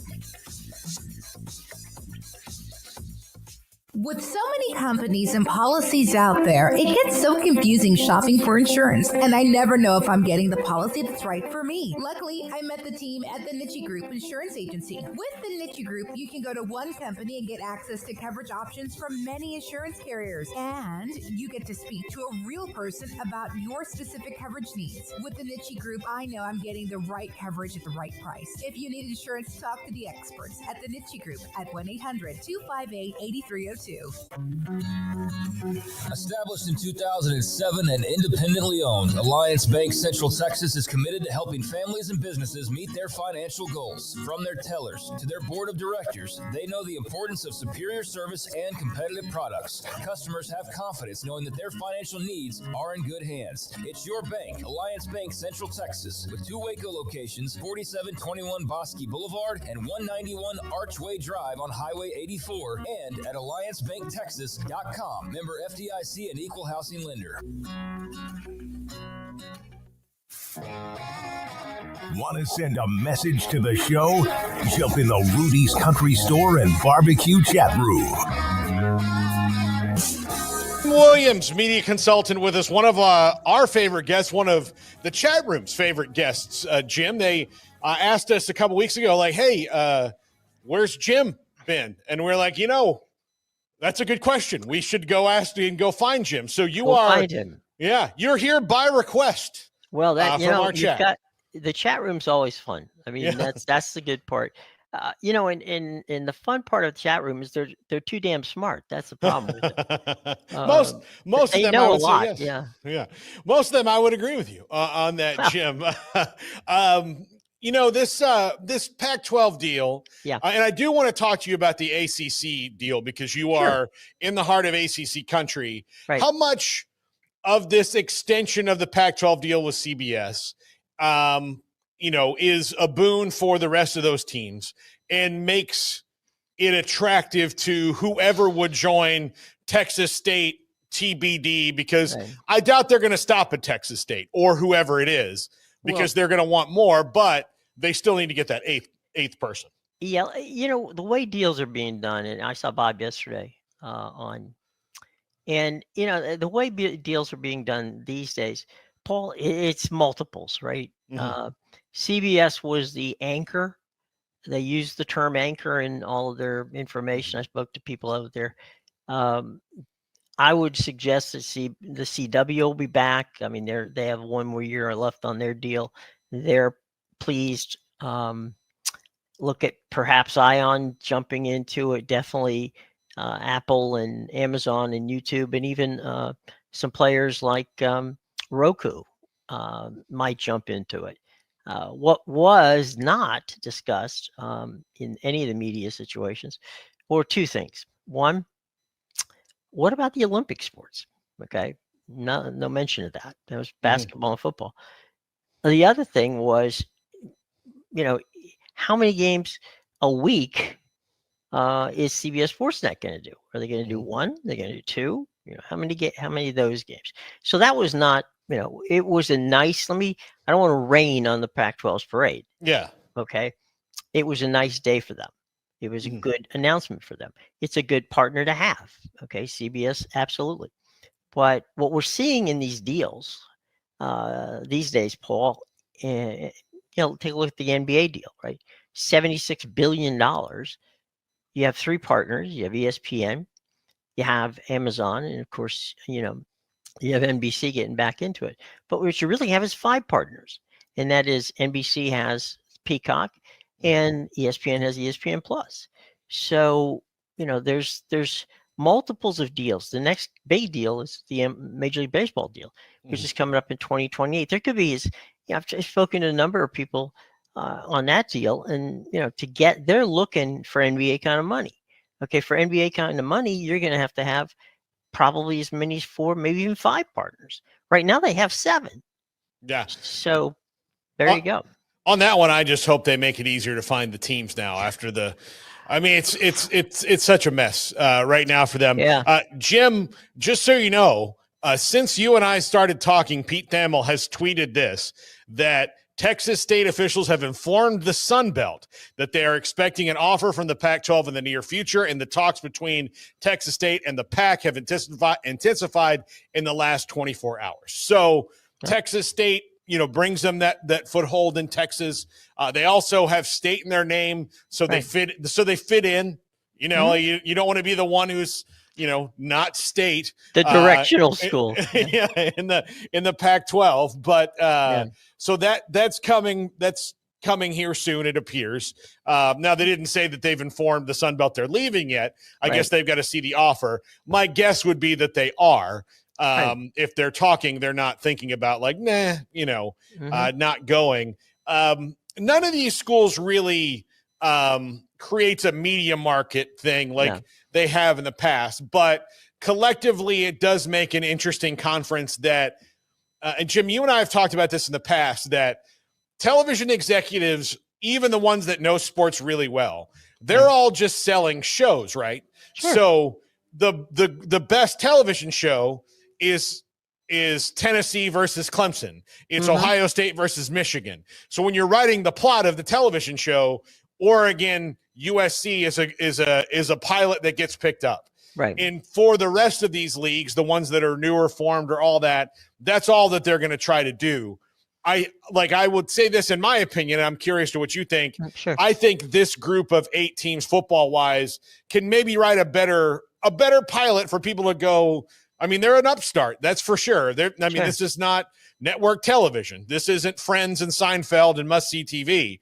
But this is something like, all right, you know what, Boise State and Texas State, that could be a fun one. Or, Fresno State and San Diego State, that they've both got good, I'll watch that game late at night on a Thursday, even if they throw it there if I'm up. So it seems to be maybe more intriguing games than stories that they can tell than in the past. Obviously, should Texas State take this deal, which it looks like is impending. Yeah, I think you're right about the Texas State thing. The way that you look at it nowadays, right, is when you drop off the SEC, the Big Ten, ACC, Big 12, and you go into the the schools like the AAC and now of course the Pac-12. It's really, you've got a niche market, right? But you don't have to have big numbers. I mean, for them to survive at the money that they're paying them, they're not expecting to get big numbers. If they get them, that's great. Mm-hmm. But they're not expecting it, and streamers don't expect it. So you're using this. You've got your tentpole, anchor programming from the Big Ten and from the SEC, and that for CBS it's the Big Ten. So you fill in with with this. Is it bad programming? No, but it's football programming. It's football programming that's going to be regionalized. Obviously, some games will be nationally interesting, right? Just like you said. But for them, they're not expecting big numbers. They know what they're going to get, which is why the numbers that they, I'm guessing, and I think it's a reasonable guess, that they're going to end up, when you cobble all this stuff together, getting somewhere in around the 10 to maybe 11, $12 million per team.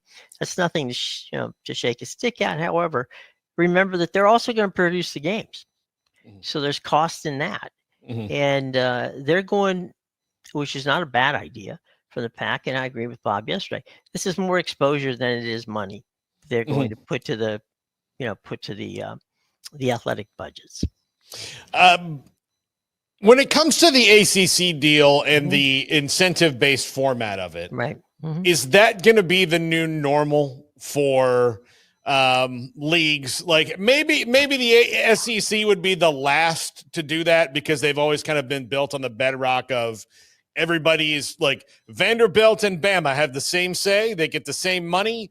Like we're not, everything, like they do believe that at least within their own league that everything is cyclical.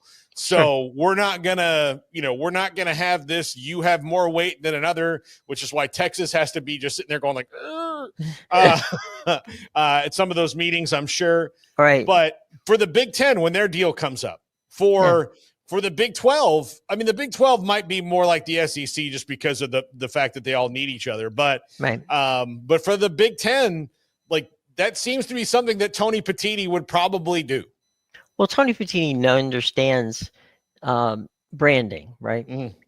I'll share a story with you back in the days when I used to be with the Big Ten Network.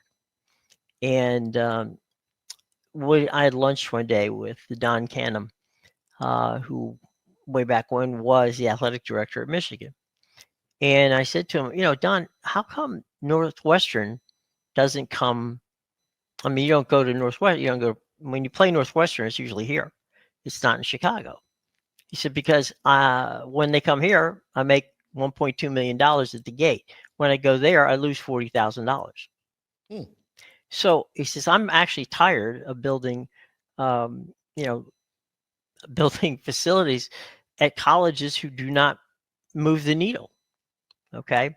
So I think what we're going to see, not just in the, in the SEC, Big Ten, Big 12, and others, is who's using the money that they get wisely. Okay. And I think that's really going to be the next story is, do you go disproportionate amount of revenue? I believe when you start, looking at it, why should Vanderbilt get the same amount of money that Alabama does when Vanderbilt hardly ever, and now I'm going to get screamed at by people who are friends of mine from Vanderbilt, but how come they get exactly the same amount of money as Alabama or Georgia or the Gators or Texas or Oklahoma when, not only do they not move the needle, they're a drag on, on the conference from a standpoint of what have they done? Now, baseball-wise, it's great, but basketball and football, they don't do anything. So I do believe that disproportionate situations, which was set in the ACC, is really going to be something that's going to be a hotly debated situation once these other contracts go up in the 2030s. The ACC, it worked out for the big schools in the ACC, but if it just turns out to be more of what the history of the ACC has been, which is, right now we're kind of in the Clemson era. No disrespect to anybody who's hopped up in the middle, but before that we were in the FSU era, and it's just been kind of those two schools, taking turns with like brief times of them not running the league the last, 40 years, honestly, so, or almost. Yeah. And so the other schools not named that need to start winning that title to make this incentive thing work. Otherwise it's just going to be they're paying FSU and Clemson and Miami to hopefully stay in the league in 2030 when all this, changes. Right. Yeah. There's, we got Belichick for at least another 10 or 16 hours at North Carolina. I don't know how long he's going to be there. But Duke is making a play. They went out and got the quarterback from Tulane. Well, they're paying him $8 million over a 2-year period. It's crazy. And but the ACC right now is Florida State, Miami, and Clemson, which is what you said. There really doesn't seem to be anybody out there at this moment that seems to be a very strong competitor with them. There's teams that could. They certainly have it. And, we're going to have to see, because now we have this $20.5 million, for all intents and purposes, like a salary cap going on. And again, it's going to be, how well do you run your athletic department? The bottom line is that it's no different than professional sports. You're right there in Houston, and you've got two incredible. You're not in Houston. I'm sorry. You're in Texas, where Houston is. Yeah. I used to do Houston stuff. So when I lived in Houston, it was the Rockets and the Astros. Well-run organizations. They do everything they can to make everything work well. Meanwhile, you've got the Pirates in Pittsburgh. You've got the Athletics in Sacramento for the moment, where they don't spend any money. And so it really boils down to how much of this money are you investing, money you're getting from television? You can get all the money in from television. Rutgers is still in the red. Okay. Yeah. And so it really boils down to how do you spend that money? How do you spend it wisely? Do you spend it wisely? And, can you win a national championship at Clemson? Absolutely. Can you win a national championship at FSU? Sure you can. Okay. Beating a Big Ten and beating an SEC team. The answer is yes. It's just, how well do you run your operation, and how can you afford to make it work? And I will say this. I've been doing a research thing on, what year one of this big thing, now that people are getting paid big time in SEC and the Big Ten and other conferences as well. The three biggest pieces of expenditures. One, former coaches, paying off the former coaches. That's number one. Number two, of course, is facilities, because it costs a lot to run them. And then the third on this, shouldn't surprise anybody, is travel. Yeah. So the irony of all this is that number three on your hit list of what's sucking the money out of your cash flow is travel. Well, you knew that. Why you knew that when you signed up for it? So the fact that universities, decide they got dead money. How many coaches have we seen in all these, conferences? What, FSU's on their third coach in the last 5 or 6 years. So, and they're not the only one. There have been many that, hell, Dan Mullen's probably still getting paid at Florida. So at the end of the day, it's how well do you run your organization as to what that money means. That money's meaningless. You can make $100 million, but if you're screwing up on the other end, hello, Rutgers, it doesn't matter. Yeah, no, and the I've talked about this with several athletic directors, and of course they would love to see it different, but this is just me talking to them. But they are, and I wrote a column for Sick 'em 365 like 4 years ago about coach buyouts and how you're kind of negotiating against yourself most of the time. Sure. Like when you have the buyout and all that stuff, like to me, that's the thing that they need to like figure out in that. And Jimmy Sexton kind of runs this deal so much, but I think more athletic. And Drew Rosenhaus, yes. Yeah, and Drew Rose and Trace Armstrong is another big coach agent. Like they have this thing. Like, look, okay, we're going to pay you fair market value, and we're going to do this. And there's a lot of things we have to pay, but like on the back end of this, like let's be reasonable on either side of this. So you're not buying us out, we're not buying you out. If you don't want to be here, go ahead and go. Like that's there's very few coaches that make or break a program. Now, like they pay coaches like they're all Saban, and they're not. And that's where I think the athletic departments get in trouble, because of course you got to keep your great coaches happy. You got to do everything you can. You want good staff, but also like when you find out like why your school can't do it, well, like, okay, if you make 2 bad coaching hires in a row, I mean, that's, you're essentially hoping for a diamond in the rough for the next one. I mean, that's what you have to do. Well, let's look at what Florida did, right? Dan Mullen took the Gators to a championship game not that long ago in the SEC against Alabama, and gave that was back when Kyle Trask was quarterback, and gave him a total fit, right? The next year he has a bad year. It's not like he suddenly got dumb. Players. They literally, Dan Mullen got fired because he wasn't getting as many 5-star players as quote unquote the Florida Gator boosters were looking at what Georgia was doing and Kirby Smart was bringing in, when Alabama was bringing in, what LSU was bringing in. They're going, well, Dan's not, doing it. Well, Dan doesn't do that. Dan runs a system, and that's the way he likes it. He likes the system, which means he goes out and tries to find players to play the system. There might be a 5-star guy in there. There might be a 4-star guy. There might be a bunch of 3-star guys. Yeah. As long as you win, who cares? But the biggest problem and I'm sure the same thing when they may, you and I may have to put these athletic directors on sodium pentothal for this, but at the end of the day, they understand that it's the boosters that run these coaches out. Yeah. Okay. It's not them. No.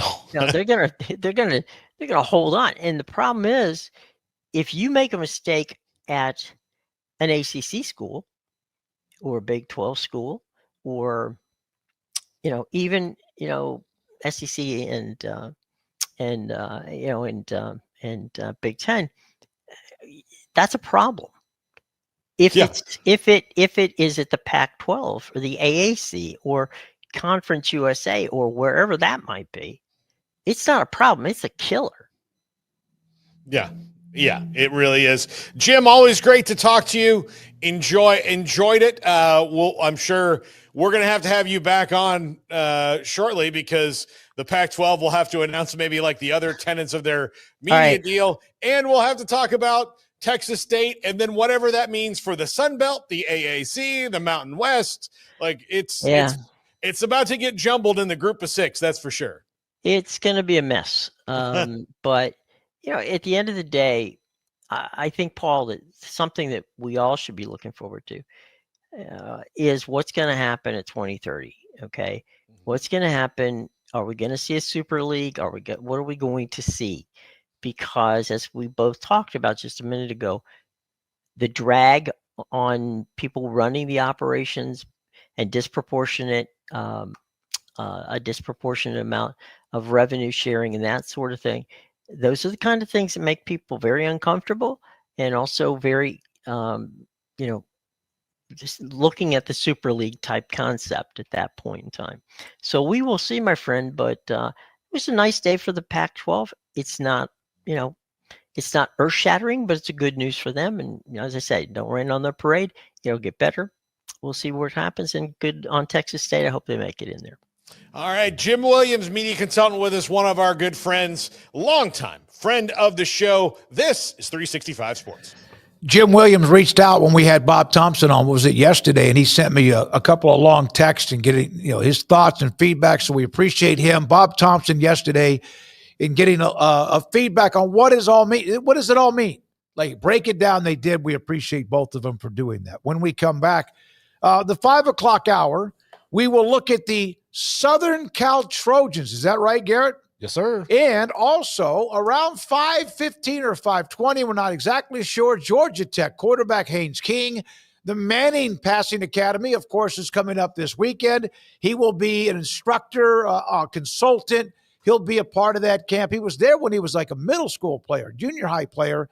And Haynes King will join us in the 5 o'clock hour, plus the top 5. And Andrew's got a couple of polls that are up. We'll look at the results later in the show. This is 365 Sports. This is fresh off my email from Ted Teague.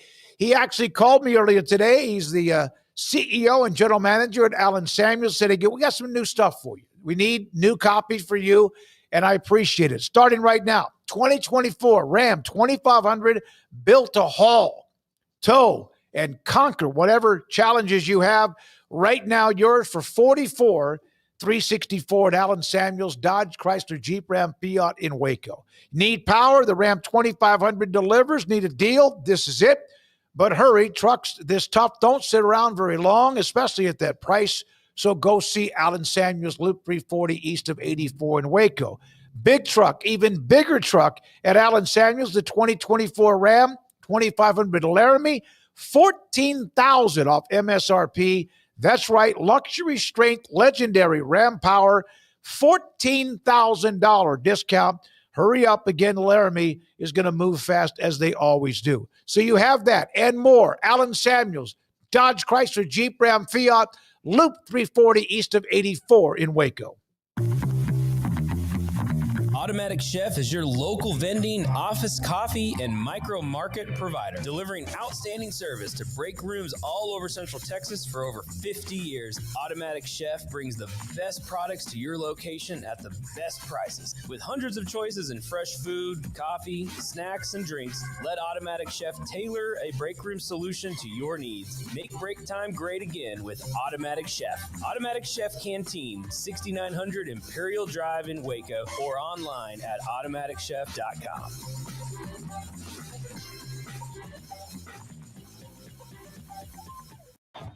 Baylor alumni are more than 160,000 strong. When we all join hands to support our university, we don't just move the needle, we move mountains. Working together, we create life-changing opportunities for students on the field, in the classroom, in the laboratory, and in life for generations to come. So get connected, get involved. Learn how at baylor.edu/alumni.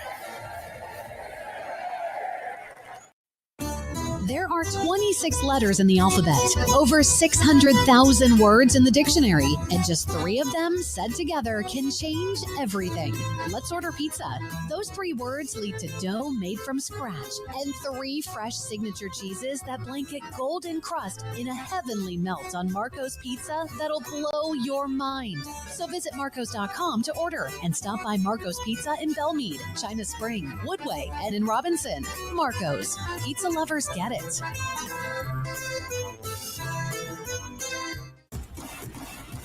Petty Clinic Men's Healthcare in Woodway is now proud to offer you men an exceptional weight management body sculpting product called semaglutide, also known as Ozempic or Wegovy. Semaglutide is an FDA-approved weight management medication. Once-a-week injections of this powerful medication offers an average body fat weight loss of 20% within the first year of treatment. In addition to body sculpting, semaglutide also normalizes blood sugars and has the clinical research proof of reducing blood pressure, cholesterol, stroke, and heart attack risk. If you're like most men and you have stubborn fat that will just not respond to typical diets and exercise, then help is finally here. Semaglutide, affordable, highly effective. Google search Petty Clinic Waco and reach out to the Petty Clinic team today for a free consultation with Dr. Petty to see if semaglutide is right for you.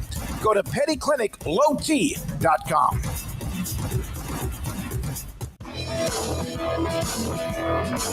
This is 365 Sports. Enjoying the show? Hit the like button and subscribe. 365 Sports, the NBA draft, of course, is tonight. You guys want me? We have 2 or 3 guests already lined up for tomorrow, including Phil Bennett tomorrow. He'll join us. Talked to him earlier, or not text back and forth with him yesterday evening. He'll have Sam Khan will be on with us tomorrow, and Shahan Jararaja. Those also will be the guests. Can we get our NBA? Yeah, Rafael Barlow. We'll get him on. You guys, Barlow, I need to reach out to him about looking back at the draft, which tonight, of course, and that's one of the polls, by the way, from King Jiu-Jitsu today. Oh, both of them. Both of them. Oh, that's right. One of them was the team that has the most pressure or whatever to get something done. Well, I can't wait to hear Phil Bennett's thoughts on the NBA draft. the way that you set that up. Okay, what we're going to do, Garrett, remind me, please, sir, because I will forget by the end of this sentence. I'm going to ask him, did he ever recruit a player like Gil Brandt used to go? They used to go find basketball players, right? Yep. The Cowboys back in the day. Did Bennett ever recruit a football player eventually that actually he saw playing basketball? I'm sure he's had to find somebody. I would think, or a basketball player like Spencer Drango.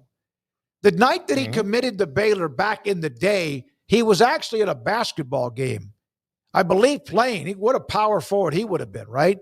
So we'll ask him that. That'll turn him, and then we'll ask him about Trey Johnson and VJ Edgecombe and much more. No, he won't, because clearly he probably can't even tell you who most of those guys are. Maybe VJ Edgecombe. Maybe you watch a little Baylor. But, yeah, it'll be nice to talk to Coach Bennett about just the offseason and kind of what he's hearing from all his coaching friends. And I'm not as excited about the draft as I would be if I was still diehard, in the wool Mavericks fan. But I'm very excited for the true fans of that franchise to have a big moment with Cooper Flagg being the clear number one choice. I think that's going to be great for them. Kyrie is re-signing. So there's actually some good news for Mavericks fans going on right now. And they hope that the Cooper Flagg era will be an era to remember and will be something that is the start of, another Dirk or Luka or whatever. And hopefully just won't trade him away in the middle of the night randomly before he, I want them tonight to trade Cooper Flagg or the choice at number 1 for 7 second-round draft picks. Yeah, well, I don't think that's going to happen. I think that actually would be the straw that broke the camel's back. But, yeah, Garrett had it flashed up there. Kyrie, we had talked about that a little bit yesterday. There's some talk about whether or not he was going to decide to go this route or that route with his upcoming contract. So, yeah, coming back from an injury, not sure when we'll see him again, but he is re-signing with Dallas, so that's a big question answered for them. 3 years, $119 million. Yeah, $40 million a year. At an older age, coming off of a bad injury, signing 3 years, $119 million. I wish I would have been 7 feet tall growing up, or just skilled like he is, and like 6'4", 6'5". And the first part of this year is essentially they're paying him to rehab because he tore his ACL. I mean, that's basically what he's going to be doing. And if they're not very good this year, I would think there's a reasonable shot you may, like, if it comes March 1st and they're not good and he's, just barely better, I think you may not see him at all. Very possible. Yeah. But, the draft is a fun night. A lot of big-time players we watched in college that'll be making their big splashes in the NBA and finding out their destinations, and that's always kind of cool. I can't stand the NBA draft coverage, the tipping of picks. I have to stay offline. But then again, I only watch it for like the first 30 minutes because I lose interest pretty quickly once you get outside of the lottery. Especially like the second round. I'll watch round 7 of the NFL draft before I'll watch round 2 of the NBA draft. I mean, that's just me, though. But I am looking forward to seeing the lottery, and it should be a banner night for the Mavericks. Yeah, the tipping of picks is something else, isn't it? We got busted a couple of times when we were covering the 2012 NFL draft because we were there in New York, and when a pick came down, I tweeted. I didn't know. I was ahead of schedule. All right, we are continuing to maneuver. It's kind of slowed down a little bit, but we have some college football schedules. We've been doing that since seemed like 3 or 4 months ago. Still in the Big Ten, which does include USC and Craig the Trojans. Yeah, we've taken a little bit of a break from this, but we need to get back on it because otherwise we're not going to finish in time for the start of the regular season. So glad to get USC finally in here just to take a look at their schedule. Nothing more than just looking at it and few thoughts here and there, but not a down to the wire, down to the nuts and bolts type of a breakdown here. But Lincoln Riley, a guy who's in an interesting position. I mean, he's been there at USC. He's been there long enough to have settled in and kind of build the program in his image, but it's not been nearly as successful as probably people were hoping for at this point. 7-6 a year ago, 4-5 in their first year in the Big Ten. So now year 4 for Lincoln Riley. And what do the Trojans have on tap as far as their schedule goes? Well, they will start things off on Saturday, August the 30th against Missouri State. Should be a W there. Saturday, September 6th, Georgia Southern at home. Should be a W there. So 2-0 is what's going to be the case, or else there's going to be a lot of hilarious talks about Lincoln Riley having lost to either Missouri State or Georgia Southern. I don't expect that. So I expect them to be 2-0 as they head into week 3, Saturday, September the 13th.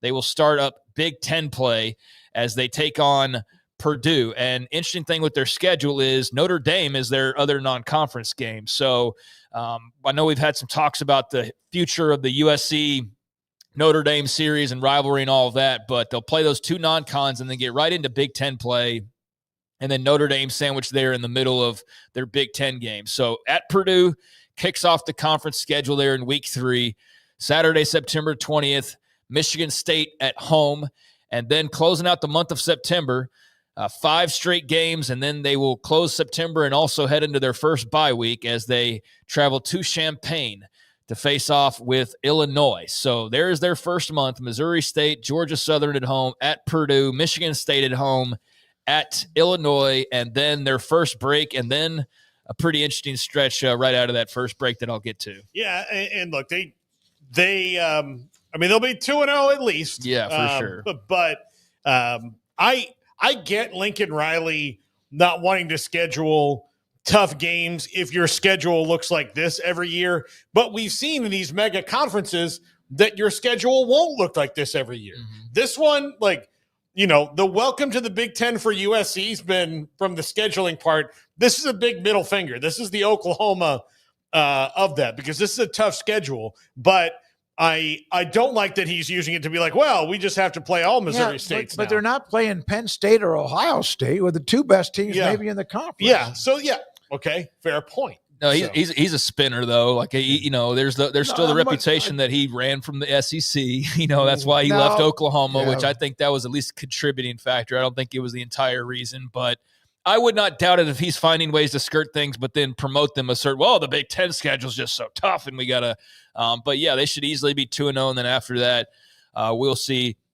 But out of that first bye week is when we'll start to see, and I think we'll get an idea when they play Illinois of where they are, and Michigan State and Purdue with Barry Odom. I mean, that'll tell us some things about them. But that next wave, that second wave of the schedule, you start off Saturday, October the 11th, and you get Michigan at home there in Los Angeles. That'll be followed by that'll be followed by the road trip to South Bend to take on Notre Dame on Saturday, October the 18th, and then they get their second bye week. So 5 games, bye week, Michigan at home, Notre Dame on the road, second bye week. They'll have 5-game stretch that I'll get to, but definitely have a couple weeks to prepare for 2 of their biggest games on the schedule, and that makes sense. And I don't know if it'll work out wins-wise, but I think that's smart on their scheduling, to do it that way. Yeah, that's a rough 2 weeks. And, to have the bye weeks around that, probably going to be necessary. But I don't know how good to expect them to be. Like Jaden Mayava is a solid player, but it's not like Caleb Williams and like some of these other quarterbacks that he's had, I've heard them talked about like their roster's better than that's ever been under Lincoln Riley, outside of the fact that Caleb Williams isn't there, but they're having a heater in recruiting, but that's for next year. But yeah, right? and so I feel like also everybody is. I hear that. Yeah, I hear that. But the proof's going to be in the pudding. Can you put together a season that is complete, which he has not done since he's been there? And that first one with Caleb. Well, I mean, they got the Cotton Bowl. Won the Heisman Trophy. Won the Heisman Trophy. Yeah, they got the Cotton Bowl. What were they, like 10-3, 11-2? Yeah, they lost to Tulane, and then it's been a slow tumble down the hill since then. So, he's got to do it. And look, I get he's trying to get back to where he was at Oklahoma, where at the end of the year he turned around and he was playing in the conference championship game, and he could just kind of shrug that off. But at the end, that got a lot tougher too. Yep, it did. So he was very good at winning 10-plus games, 11 games, 12 games. He's also good about having at least 2 losses attached to those. And that was where they really were in a pickle at Oklahoma, was you'd make the playoff, you'd win the Big 12 basically every year, and then you'd get in the playoff and you get beat. And that was like, well, we just can't get over this hump. And I'm sure that was part of what played into his decision to leave as well, as a variety of other factors. But, yeah, I mean, he's gone down each year there. 11 games, Heisman Trophy winner with Caleb, 8 games the following year, 7 wins the following year, and that's what he's coming off of. So I would expect them to be improved based on the way they're talking, but who's not talking themselves up right now? I mean, like, it's like the recruiting thing. Like, who's not on a heater? I swear I look at every team's on, like, they've gotten 6 commits in the last 6 days based on how social media is. The last weekend was like one of the big right. And so weekends. Everybody's so I'm just saying is everybody's kind of on a heater there, but they're in good shape there. It's just that doesn't matter for this year whatsoever. And I just don't get as caught up in recruiting in the summer, knowing what's still to come and how all that can just unravel at a moment's notice. Not unless you follow Garrett Ross on Twitter. Yeah. What? Not unless you're following Garrett Ross and sure. Twitter. Yeah. No, I don't stop that, but I'm just saying the rest of it is it's very noisy, but I like the end when you know for sure. But all right, after that 2-game stretch, Michigan and Notre Dame, you'll come back from your second bye week on Saturday, November the 1st at Nebraska. That'll be a fun atmosphere. And then a Friday game, their only non-Saturday game of the year. After going to Lincoln, they'll be back at home in LA on a Friday night against Northwestern. Saturday, November 15th, home against Iowa. And we'll have an extra day to prepare for the Hawkeyes. Then Saturday, November 22nd, they go to Eugene to square off with the Oregon Ducks. And then Saturday, November 29th, they are at home. You're at home and they're at home in a way as well. But the Battle of Los Angeles, USC, UCLA, but on USC's turf. And that is how they will close out their schedule. So, yeah, that final wave after the weird Michigan, Notre Dame, just 2-game stretch at Nebraska, Northwestern, Iowa at home, at Oregon, UCLA at home. I'll tell you, a 4-game stretch of at Illinois, Michigan, at Notre Dame, at Nebraska. Not bad. That's really tough. And then there's some breaks, obviously, but still 3 road games in 4 contests. And then the last 3 of Iowa, at Oregon, and then your big rival. How weird will be going from preparing for Iowa to turning around and preparing for Oregon a week later. Yeah, I know. Dear God. Yeah. Just throw everything out that we talked about last week. And as far as playing defense, that's just going to be a weird mix of styles to have to prepare for back to back. I got something to say. They're playing a Friday game against Northwestern. Do you think Ohio State and Michigan will allow them to have to play on a Friday? Neither one of them were playing Fridays. Yeah. No, they're not. But USC still, I don't care if they've been kind of a little bit in and out, they're playing it on a Friday. So that's they may not have an issue with it. I mean, for all we know, not every school feels the same way about it, but they're also new to the league. And so I don't know how much say that they have, no matter how much history they have. That's exactly right. Now, take the schedule, close your eyes, and I know you'd have to go back a little bit, but imagine a schedule back in the day, and that could be 10 or 20 or 30 years ago, Michigan, Notre Dame, and Nebraska. Yeah. That, like, again, I'm not trying to say that it's so much now. Notre Dame's really good. Michigan did just win a national title 2 years ago. Nebraska's they're in the wilderness. But that back in the day would be 3 dogs right there to play. And, of course, you wouldn't have played those 3 in a row at that time of the year, but that's pretty cool. Yeah, I mean, I don't know how much teeth they have. There's still 3 big names, though, regardless of what Nebraska's done. And Oregon, throw them in the mix as well. So you can see where that Big Ten schedule is more appealing for probably some people that get, oohed and awed by the road trips or the big brand names, the big games. And then, I mean, Nebraska might not be great or USC might not be great, but USC, Nebraska, just on paper, looks pretty cool. So there are some on paper games, Michigan, Notre Dame, Nebraska, Oregon, and then some fun ones like, even in Iowa that I think make this a pretty interesting schedule. So as far as who they don't play, they will not play. Well, I just had that in front of me. All right. They will not play Illinois. Or no, they do. What am I doing here? They will not play Oh, okay, I have it backwards. They will not play Indiana. They will not play Maryland. They will not play Minnesota. They will not play Ohio State or Penn State or Rutgers or Washington or Wisconsin. So they do miss out on Penn State and Ohio State specifically. We'll see how the rest of those teams are. Indiana, obviously a playoff team a year ago. Washington, a recent playoff team. They could very well be good again.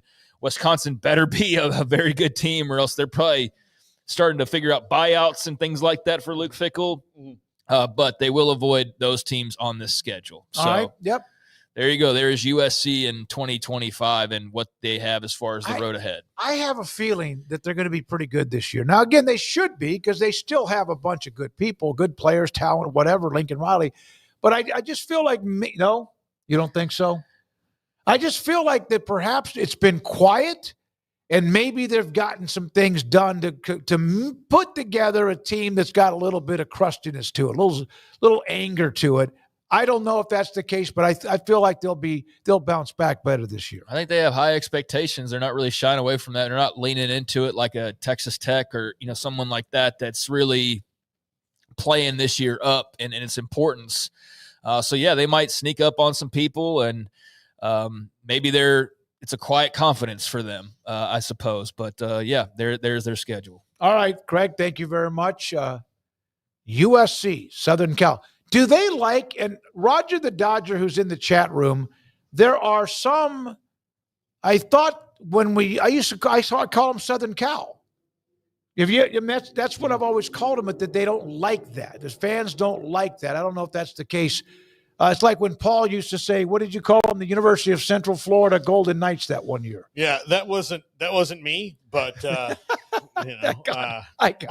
don't know. With people. Quite honestly, like even growing up down there, I don't think I ever called them the G Knights. No, I never called them University Central of Florida. Yeah. I think I always just called them UCF because it was. I mean, it's the nomenclature down there. Like nobody ever. But what about when Dante Culpepper was there? No, UCF. Okay. I mean, so we went to see them there.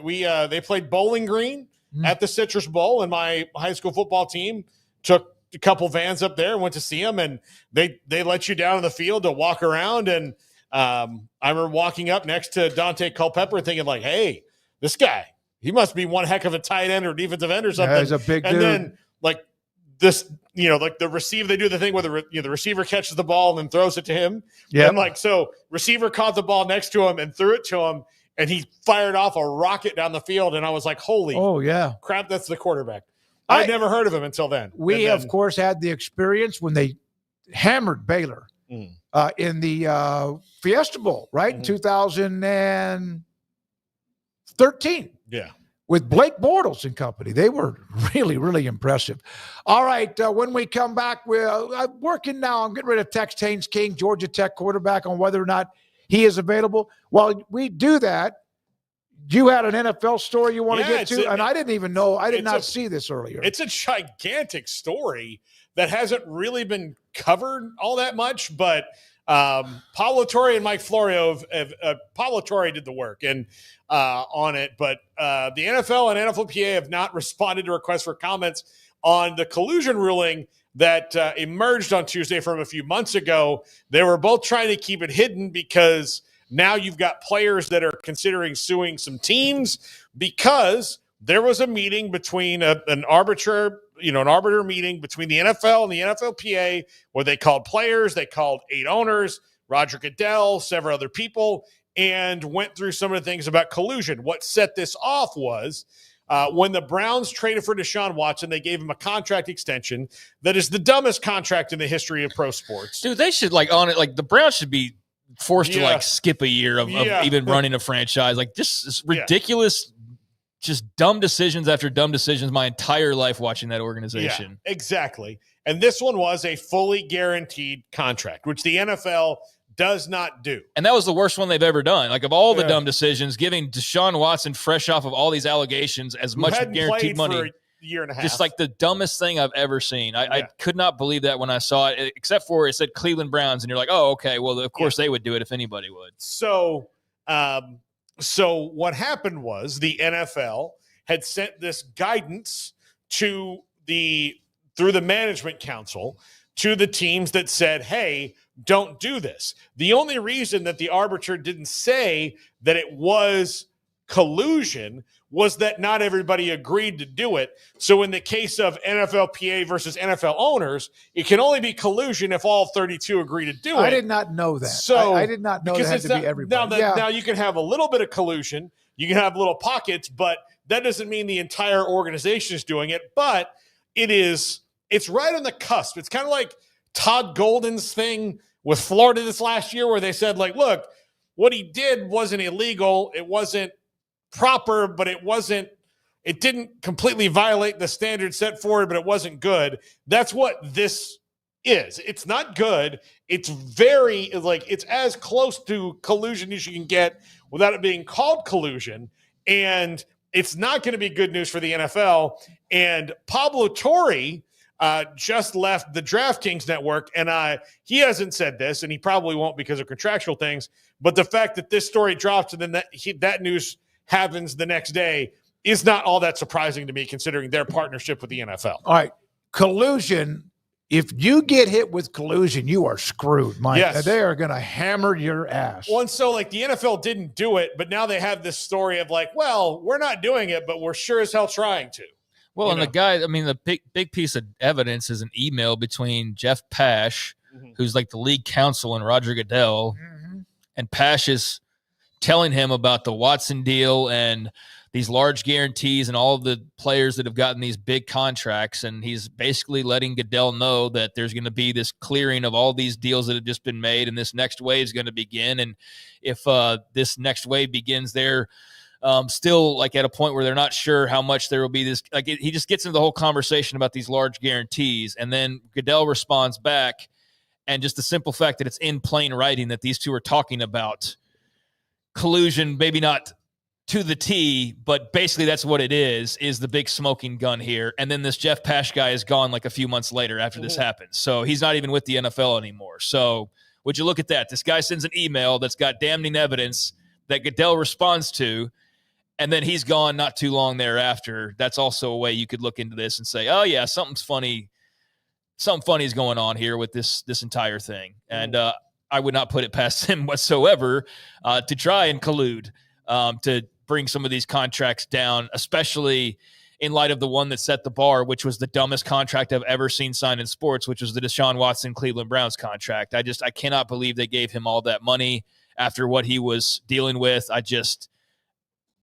Except for it's the Cleveland Browns, so you can believe it. But that's a big part of what created this, and so interested to see how Goodell and them respond to this. How in the world that franchise, that not one person, maybe even an administrative assistant, didn't stand up in a meeting and go, "What are we doing with this guy's contract? What's going on here? Are we nuts?" But no. How did the Browns just look? We'll do this, but to fully guarantee for him to agree to the deal and not go to the Falcons, which is what they did. So Deshaun Watson's agent just snookered the Browns in this whole thing. And then the league's guys, you can't be that dumb. Nope. And so then it started now all these players are going to start asking for it because Lamar Jackson was one of the guys who got called into it. And he didn't get a fully guaranteed deal, and he is miles better than Deshaun Watson. All right, so we have that story. And, of course, Paul's top 5 around the corner. But now joined by Georgia Tech quarterback Haynes King, former Longview Lobo, who's going to be at the Manning Passing Academy. He joins us now on 365 Sports. Haynes, thank you very much. I know you just came out of kind of a team meeting, kind of whatever it is. You're about to be at the Passing Academy. What's it like to be invited to be a part of it? And also just your thoughts about the next few days. I mean, it's always a blessing to be a part of something like that, and to be around guys such as a big name like the Mannings is pretty remarkable, and to the exposure that you get from there and what you learn and the details that you can add to your game it's a blessing to be a part of that. I asked you this, I believe it was yesterday, when you were at Longview. And then also early on with, of course, at A&M and then Georgia Tech, were you ever invited? Did you ever go to that camp? I was never invited to be an ambassador or a counselor, but when I was younger, I believe around middle school, I went to the camp and participated as a little kid. What was that like? It was fun, just being around coaches at that caliber, and then also being around like some of the college guys. I believe one year Lamar Jackson was my little team 7-on-7 coach at one of those, and it was fun being around guys like that, just how they operate, how they carry themselves, and see it done at a high level, and like it's just fun. It was a blast, and it was also hot. I tell you that. Haynes, I don't know if you've already proposed this, but you would be an expert on it. I know it's the Manning Passing Academy, but you could give a symposium on how to win football games as a quarterback when you can't physically pass. How in the world did you do that last year? I mean, all props to God and I guess the way my parents raised me, just with how I'm wired and the toughness and the grit and trying to find ways to win and move the ball and, whatever's necessary to win. And that's just what I do and who I am. Toughness and grit. Those are absolutely at least a couple of the words I would use to describe you.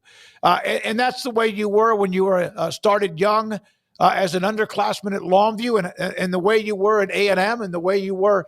I think watching you play is motivational. Has anyone ever said that to you? And I know in you, you're not going to let an ego get in the way, but has anyone ever talked about that with you? I'd say a couple times. But like you said, I never try to let it get to my head and just keep grinding and put my head down. And like I said, do whatever's necessary to help the team out. So what is on the agenda? I know I've watched some, different features on the Manning Passing Academy. I understand all of that. A lot of the people who have been there. What do you expect to do? What is your schedule? I've kind of glanced at it, not too, honed in on the schedule just yet because we've been having this week of workouts as well, finishing up on the first half of summer workouts and summer practices with my team. So I hadn't really looked at it, but it's going to be a lot of, we're going to have a couple workouts, throwing sessions with the Mannings, a couple of, times where you just social events, stuff like that. And then also like coaching these kids and just giving the knowledge that we already know to them and getting everybody better around us. Haynes came with us on 365 Sports. Paul? Haynes, you had a journey at A&M, a place that you obviously really wanted to be when you went there, and then it just didn't work out for, a multitude of reasons, none of which were your fault at all. And then you found a spot at Georgia Tech that I'm sure a lot of people were when you went there kind of like, oh, okay, they've been kind of struggling, but you and Brent Key at the same time kind of intersecting at the beginning of this run of his seemed to be kind of a perfect match. Why do you guys click so well together, and why does that team under him with you guys click so well and so quickly? One of the big factors on what I was looking for in school when I was in the portal was, like-minded guys want to do things the right way, wired the same way, and things like that. Because if you surround yourself with people and with that in mind and how they're wired, like you're going to be successful. You're going to find ways to be successful. And he's kind of wired a lot like my dad as well. So that's a big plus. So, we know how to handle each other. We push each other. And, I can tell you this, it wasn't just me and him that clicked. It was this whole building from top down, whether it's strength staff, nutrition, athletic training, whatever it is. But, we found a way to get it on board. And, now we're focused on trying to make these next big steps in the off season, getting ready for the season. Haynes, I'm not sure if somebody who's played as much football as you have is ever 100% free of aches and pains. But, man, you obviously were dealing with a lot. Were you able to wake up at times this offseason and just feel good for the first time in a while? And what was that feeling like? I've definitely done that a couple of times, for sure. More closer to now than early on in the off season. Mm-hmm. So, I mean, it's been good, and just this journey to get back healthy and doing all that, it's been a journey, and I'd like to thank God, thank my parents, and like I said before, thank all the coaches and the staff that's in this building to help with that. We know that your mother was a better athlete than your father. And he's even admitted that too. But obviously she was very competitive. But I've known your dad from the time he was an assistant coach coming in from Louisiana at Longview High School. What was the most intense moment you could ever remember from your father at Longview High School? I mean, we've had a bunch, and my tenure there, I was going to be the example a couple times. I'm not going to get too specific, but he's probably done a couple things that he probably shouldn't have, or made me go, touch the light pole during practice, stuff like that. But I'd say majority of it was during practice and the preparation throughout the week, and that's the most important, especially during season. And then, I mean, hell, when you get to game time, it's just you're playing and having fun and letting it loose and, doing what you've prepared all week to do. Yeah, with making an example, because if he's going to say or do whatever that was with his son, then everybody else on the team would gain respect if he ever said anything to them, whether it's what he said to you or not, right? Oh, for sure. For sure. So, Brent Key, John King, who's the most intense of those two? Because you kind of talked about both of them being similar. No comment on that. He's not done dealing with either one of them. No, that's exactly right. Yeah, Haynes. And I hate to bring up a game that was a loss, but the best high school game the three of us have ever done was you guys in Midway in the rain at Allen in 2017. After that game, you guys didn't lose again. But that was the crazy game. What do you remember? What comes to you about that game? And does it still, every loss kind of sticks in your craw? Where does that one rank among losses you had that stick in your craw? It definitely ranks up there just because, being one of the first ones, first big losses, and you're so close being in the semifinals that year. But I do remember it was really, really cold, and I was really, really sick. But, no excuses on that. We just didn't get the job done and didn't find ways to get more points than they did. But like I said earlier, that definitely sticks. Just it being like one of those pivotal points in my high school career, even though it happened a long, long time ago. Yeah, and we were at that game. We broadcast the game. Craig, it was called, right? You were on the sideline for that. Were you not there? Midway in Longview? Yeah, that's what I thought. He remembers he was on the sideline doing that game. Then you ran the table 16-0. When it counted down to 0, I remember your father giving you this massive bear hug and vice versa. What was that moment like for you two? I mean, it was special. Me, I've always been in Longview my whole life. Growing up, whether I'm in the stands with my mom or, being the ball boy on the sideline, I was there for every game. And to see all the years, that they've worked, and whether it's losing the state championship back-to-back years, getting to the semifinals a handful of years, just not quite getting it done. And for us to finally get it done and for it to be with me, it was pretty special. Yeah, that Longview, it was forever and ever, and everyone else around them was winning state titles, and Lobos were knocking on the door. And for you guys to do that and run the table in 18, I was excited for everybody too. Paul? which fan base have you encountered that matches the energy of the Lobos fans? Because I don't know if there's a high school fan base that I've encountered. You talking about like high school wise? Anywhere. Anywhere? I mean, most fan bases are good. And then the neat thing about nowadays is, with all the NILs and some of the signings that you get, you actually get to talk to fans and, get to know them and, what they believe in and, how long that they've been season ticket holders or whatever that is, but I'd say both places. I've been grateful to have really, really good fan bases. And the best thing about the place that I'm at right now is like I've seen it grow because, like y'all said earlier, at first, before I got here, they were struggling a little bit, but now we got everybody turned around. There's a lot of talk, a lot of excitement.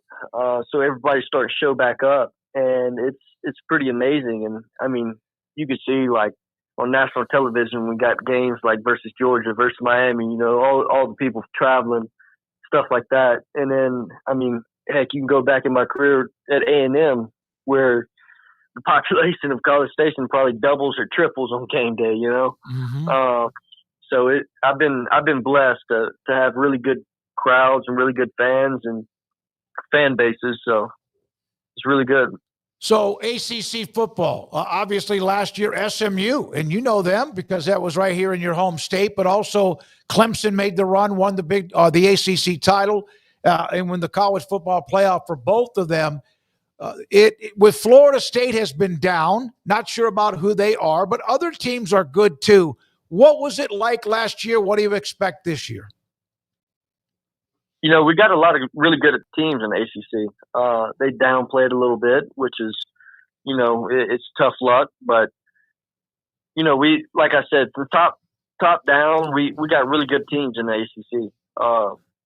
And you can go into any game and never know what's going to happen. I mean, even with the game versus Miami, you'd say Georgia Tech, we're probably going to get dog walk. Miami's undefeated, stuff like that. And we walk in there and have a really, really good game. And then the next week, we play like NC State night game, last home game, and that comes down to the wire and they miss a field goal. Like we got, I believe, really, really, really good teams top down in our conference. What was the trip to Dublin, Ireland like? It was definitely an experience for sure, but it was really fun. The exposure that you get and just to see it in a different country on, the game of football itself, how much it's grown. Yeah, I was really hoping you wouldn't ask him about that. Yeah, Haynes, by the way, this is Smokey, Craig, and also Paul. Paul's an FSU grad. He's a grumpy guy these days. Yeah, it's been no. Haynes was the first stop along the sadness mountain that we went on last year. But you have, I mean, the game of football has opened the door for a lot of great things for you. And now you get to go kind of, to be this counselor. How excited are you to also see the young quarterbacks that will be there like you were when you were in middle school? Oh, it'll be really exciting, really fun just to see, I guess you'd say, like the cycle of life. With me getting older and now, I was the one looking up to these college counselors, to the Manning family and all of that. Now for me to be there, being an ambassador, a counselor and coaching with them and actually getting to learn from them is pretty exciting. Haynes, you in this day and age of football with NIL, the transfer portal, and of course conference realignment, it's affected the ACC too. But you did go in the portal. A&M ended up at Georgia Tech. What's some advice you would give to a player that might be thinking about that in the future? I mean, I kind of hit on it earlier with what I said and trying to find people and coaches that believe in the same thing and like-minded and wired the same way. Because if you do that, then obviously they're going to believe in you and y'all are going to find ways to get it done. Instead of just, with all this NIL going around, instead of just trying to find the biggest paycheck, this, that, like that team or offense or scheme or whatever might not actually fit you. But if you look inside of and peel that onion open, and actually find like if they're genuine, how genuine they are, and what they believe in and what they want to accomplish and stuff like that. Like I'd say, just the biggest deal is trying to surround yourself with like-minded people that are wired the same way and trying to get the job done. How much were you driven when you did transfer to Georgia Tech to validate yourself, which you have done, no question about it, with the Yellow Jackets? How driven was I? Yep. I mean, I think I was very driven. You know, when I was at A&M my last year, I was replaced and then injured. Although I felt like I did it the right way. I graduated first, gave it 3-4 years. It ended up being 3 years because I graduated early, and then hit the portal after I graduated. But you know, I was really driven to, I guess you'd say, prove all the haters wrong. You know, that I was labeled as a bust by then, can't fix him, stuff like that. But just to turn it around and see that circle is it's an experience for sure, and it's a feeling that you know you're going to feel validation from, and it's just good. All right, so Paul asked you earlier about playing quarterback when you can't barely raise your arm above your shoulder, and the toughness and grit, as you mentioned, we mentioned that you showed. What is it like for your body after or during some of that time? How long does it take the next week after a game for you to feel normal, or did you ever feel normal after the year started last year? I mean, when you've played this long and you go through stuff like that, each week is pretty much, I guess you'd say, like the new norm. Mm-hmm. So you put your body through that, and whatever you're feeling this week, throughout the week, you know, whether it's a little tweak or you're actually feeling good. Some weeks you feel really, really good. Some weeks you don't, stuff like that. But I guess you'd say your body and mind adapts to that, and it's like, okay, this is the new norm. This is what I know. These are the habits that I've done throughout the week. And, you know, like I was saying earlier, the preparation and practice throughout the week is really, really important. It's probably the most important during the season. Some of the guys in the chat room that are watching the show said a bunch of ice baths. Is that something you have to do? That's something you got used to? Or is that a part of your, I guess you could say, physical therapy after a game? I didn't actually do a whole bunch of ice baths. We had the luxury of having what's called a hyperbaric chamber. Got in there a little bit, and that helped a lot. And it pretty much, you know, uses pressurization with oxygen, and it does a lot, and it gets blood flowing, and it enhances, not really, well, it speeds up the process of healing because you get new blood in that area. So that helps a lot. But the other thing is just moving. But like I said, I hadn't really used too much of a lot of ice baths and stuff like that. The next time you talk to your father, what will be the discussion? Football or something completely different? I'd say it'd probably be 50-50 about right now. You might mention something about football. Probably ask how I'm feeling and then move on to something else. But, you know, since I've been here, I feel like he's done a really good job of transitioning from, you know, coach to dad, and supporting me and doing all that. And even when I was in high school, like, I feel like we did a really good job of compartmentalizing. You know, when we're in the facility, you know, he's a coach, and when we're home, he's dad. So far, it's been so good. He has told me many times, and his staff at Longview, and Haynes King with us, Georgia Tech quarterback. And Haynes, I know you got to go, but he has told me, and it says a lot about the staff he has at Longview, that he would be on a Friday night, coach a game, probably stay up for a while or whatever, watch film or whatever, and then turn around.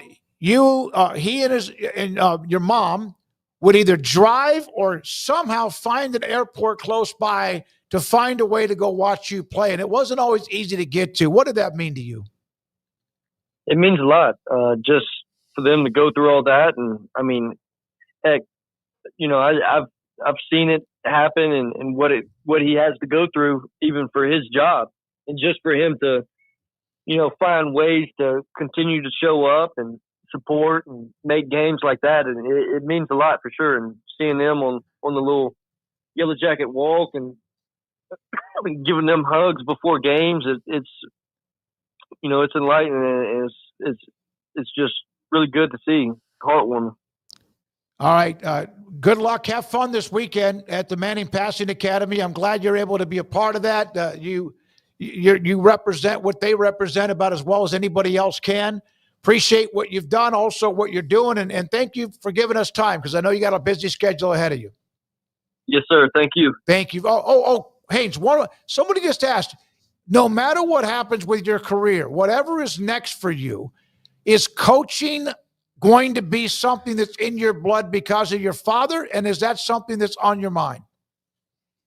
Well, I mean, first off, I'm obviously trying to play as long as I can. Sure. But, I feel like coaching's in my blood and football's in my blood. So, yes, that's a really big possibility that I'll be a coach. Don't know where, don't know what level, but that's a really big possibility. Hey, man, thank you, buddy. Appreciate it. Haynes King, Georgia Tech football coach, was at A&M, transferred to Georgia Tech, and a great high school quarterback. Had that game in 2017 where they lost in the semifinals in that nasty weather to Tanner Mordecai and Midway. The next year they ran the table, went 16-0, and won the state championship, and the first one since the 30s for an incredibly proud and consistently good program at Longview High School. All right, 5:40 is the time. Paul Catalina, the top five and more, the polls with Andrew Valade. This is 365 Sports. Ideal. MRI.com. I remember when I was asked to go visit with them, Dr. Rob Maxey and his partners, when they opened their business inside the Central Texas marketplace on the southern part of Waco off I-35. And when they told me that an MRI would never be more than $497, I would ask, how? That's the way it's been since they opened their doors many years ago, and that's the way it is today. IdealMRI.com. They're inside the Central Texas marketplace. And so if you have something that is beyond just sore, it's achy, it's painful, it is like causing you not to sleep or focus, and your doctor needs to better look at it, and maybe they've done an x-ray, maybe they've done another diagnosis, but they want a better look. They want evidence. Like in football, film don't lie, right? When you see whatever you did to make or not make a play, Ideal MRI gives you the evidence of what is happening with your back, your shoulder, your knee, or something else. Dr. Rob Maxey and his staff, $497 or less every single time. Some of you, viewers of this show, have driven in from 3 and 4 and 5 hours away to make sure you get that opportunity, one, to have evidence of what hurts you, and also pay $497 or less. IdealMRI.com.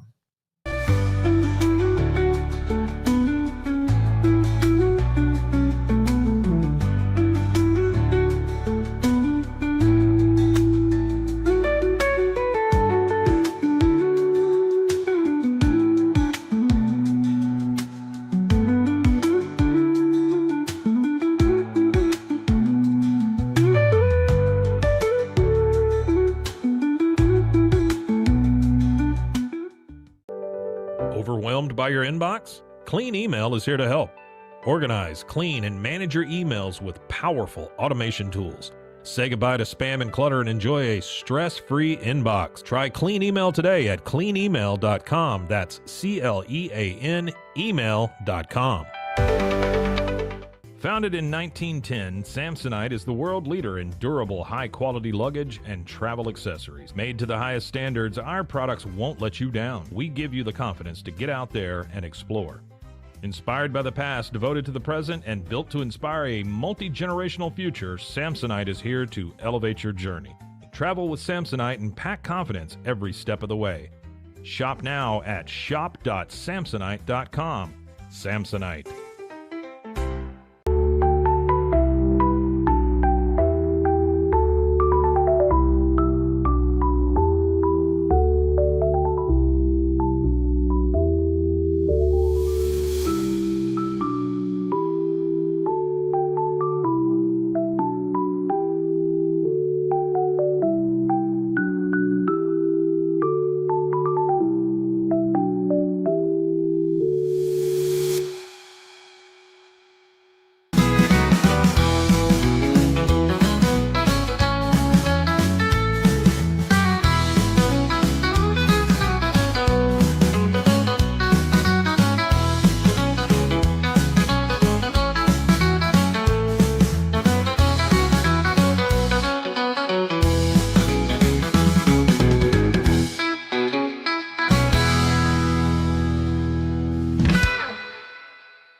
This is Paul Catalina's Top 5.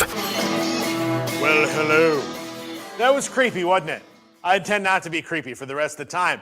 This is Paul Catalina's Top 5, brought to you by our friends at Flag and Anthem. Go to flagandanthem.com. Use our promo code 365sports. Big 12 Transfer Newcomer Series continues. We roll on. The Big 12 champs, the Arizona State Sun Devils. Let's go number 5, Jalen Moss. Wide receiver, Fresno State, actually really sought after in the portal by a lot of teams. I shouldn't say that. Surprising, Fresno State grows really good talent, and he is going to line up alongside Jordan Tyson, and that should increase their passing game so much more. Jordan Tyson, a bona fide star. Jalen Moss, a great running buddy for him in that passing game, and should open up some things for their new running back, who we will talk about in a second. Number 4, another wide receiver, Jaron Hamilton, comes in from Alabama. 3 wide receivers across is pretty much every formation that Kenny Dillingham runs. He has got his 3 guys now, and they have some legitimate depth coming in from high school as well. Jaron Hamilton, speedy dude from Alabama, comes in. That Arizona State offense should keep on humming. Number 3, safety Maurice Williams. This guy is a road grader back there. He will knock your block off. Plus, gets after the ball, good tackler. And, the Big 12 is more about defense, I think, than most people nationally realize. Arizona State was good on defense, but not great last year. They can take the step forward and be great. If they are, they've got a great chance of repeating as conference champs. Number 2, cornerback Adrian Wilson comes from Wazoo. Very sought after. It was a huge get for them out of the portal. Again, improving that secondary to improve that defense to get another shot, because their closer wasn't really on defense last year. Their closer was Cam Scadaboo.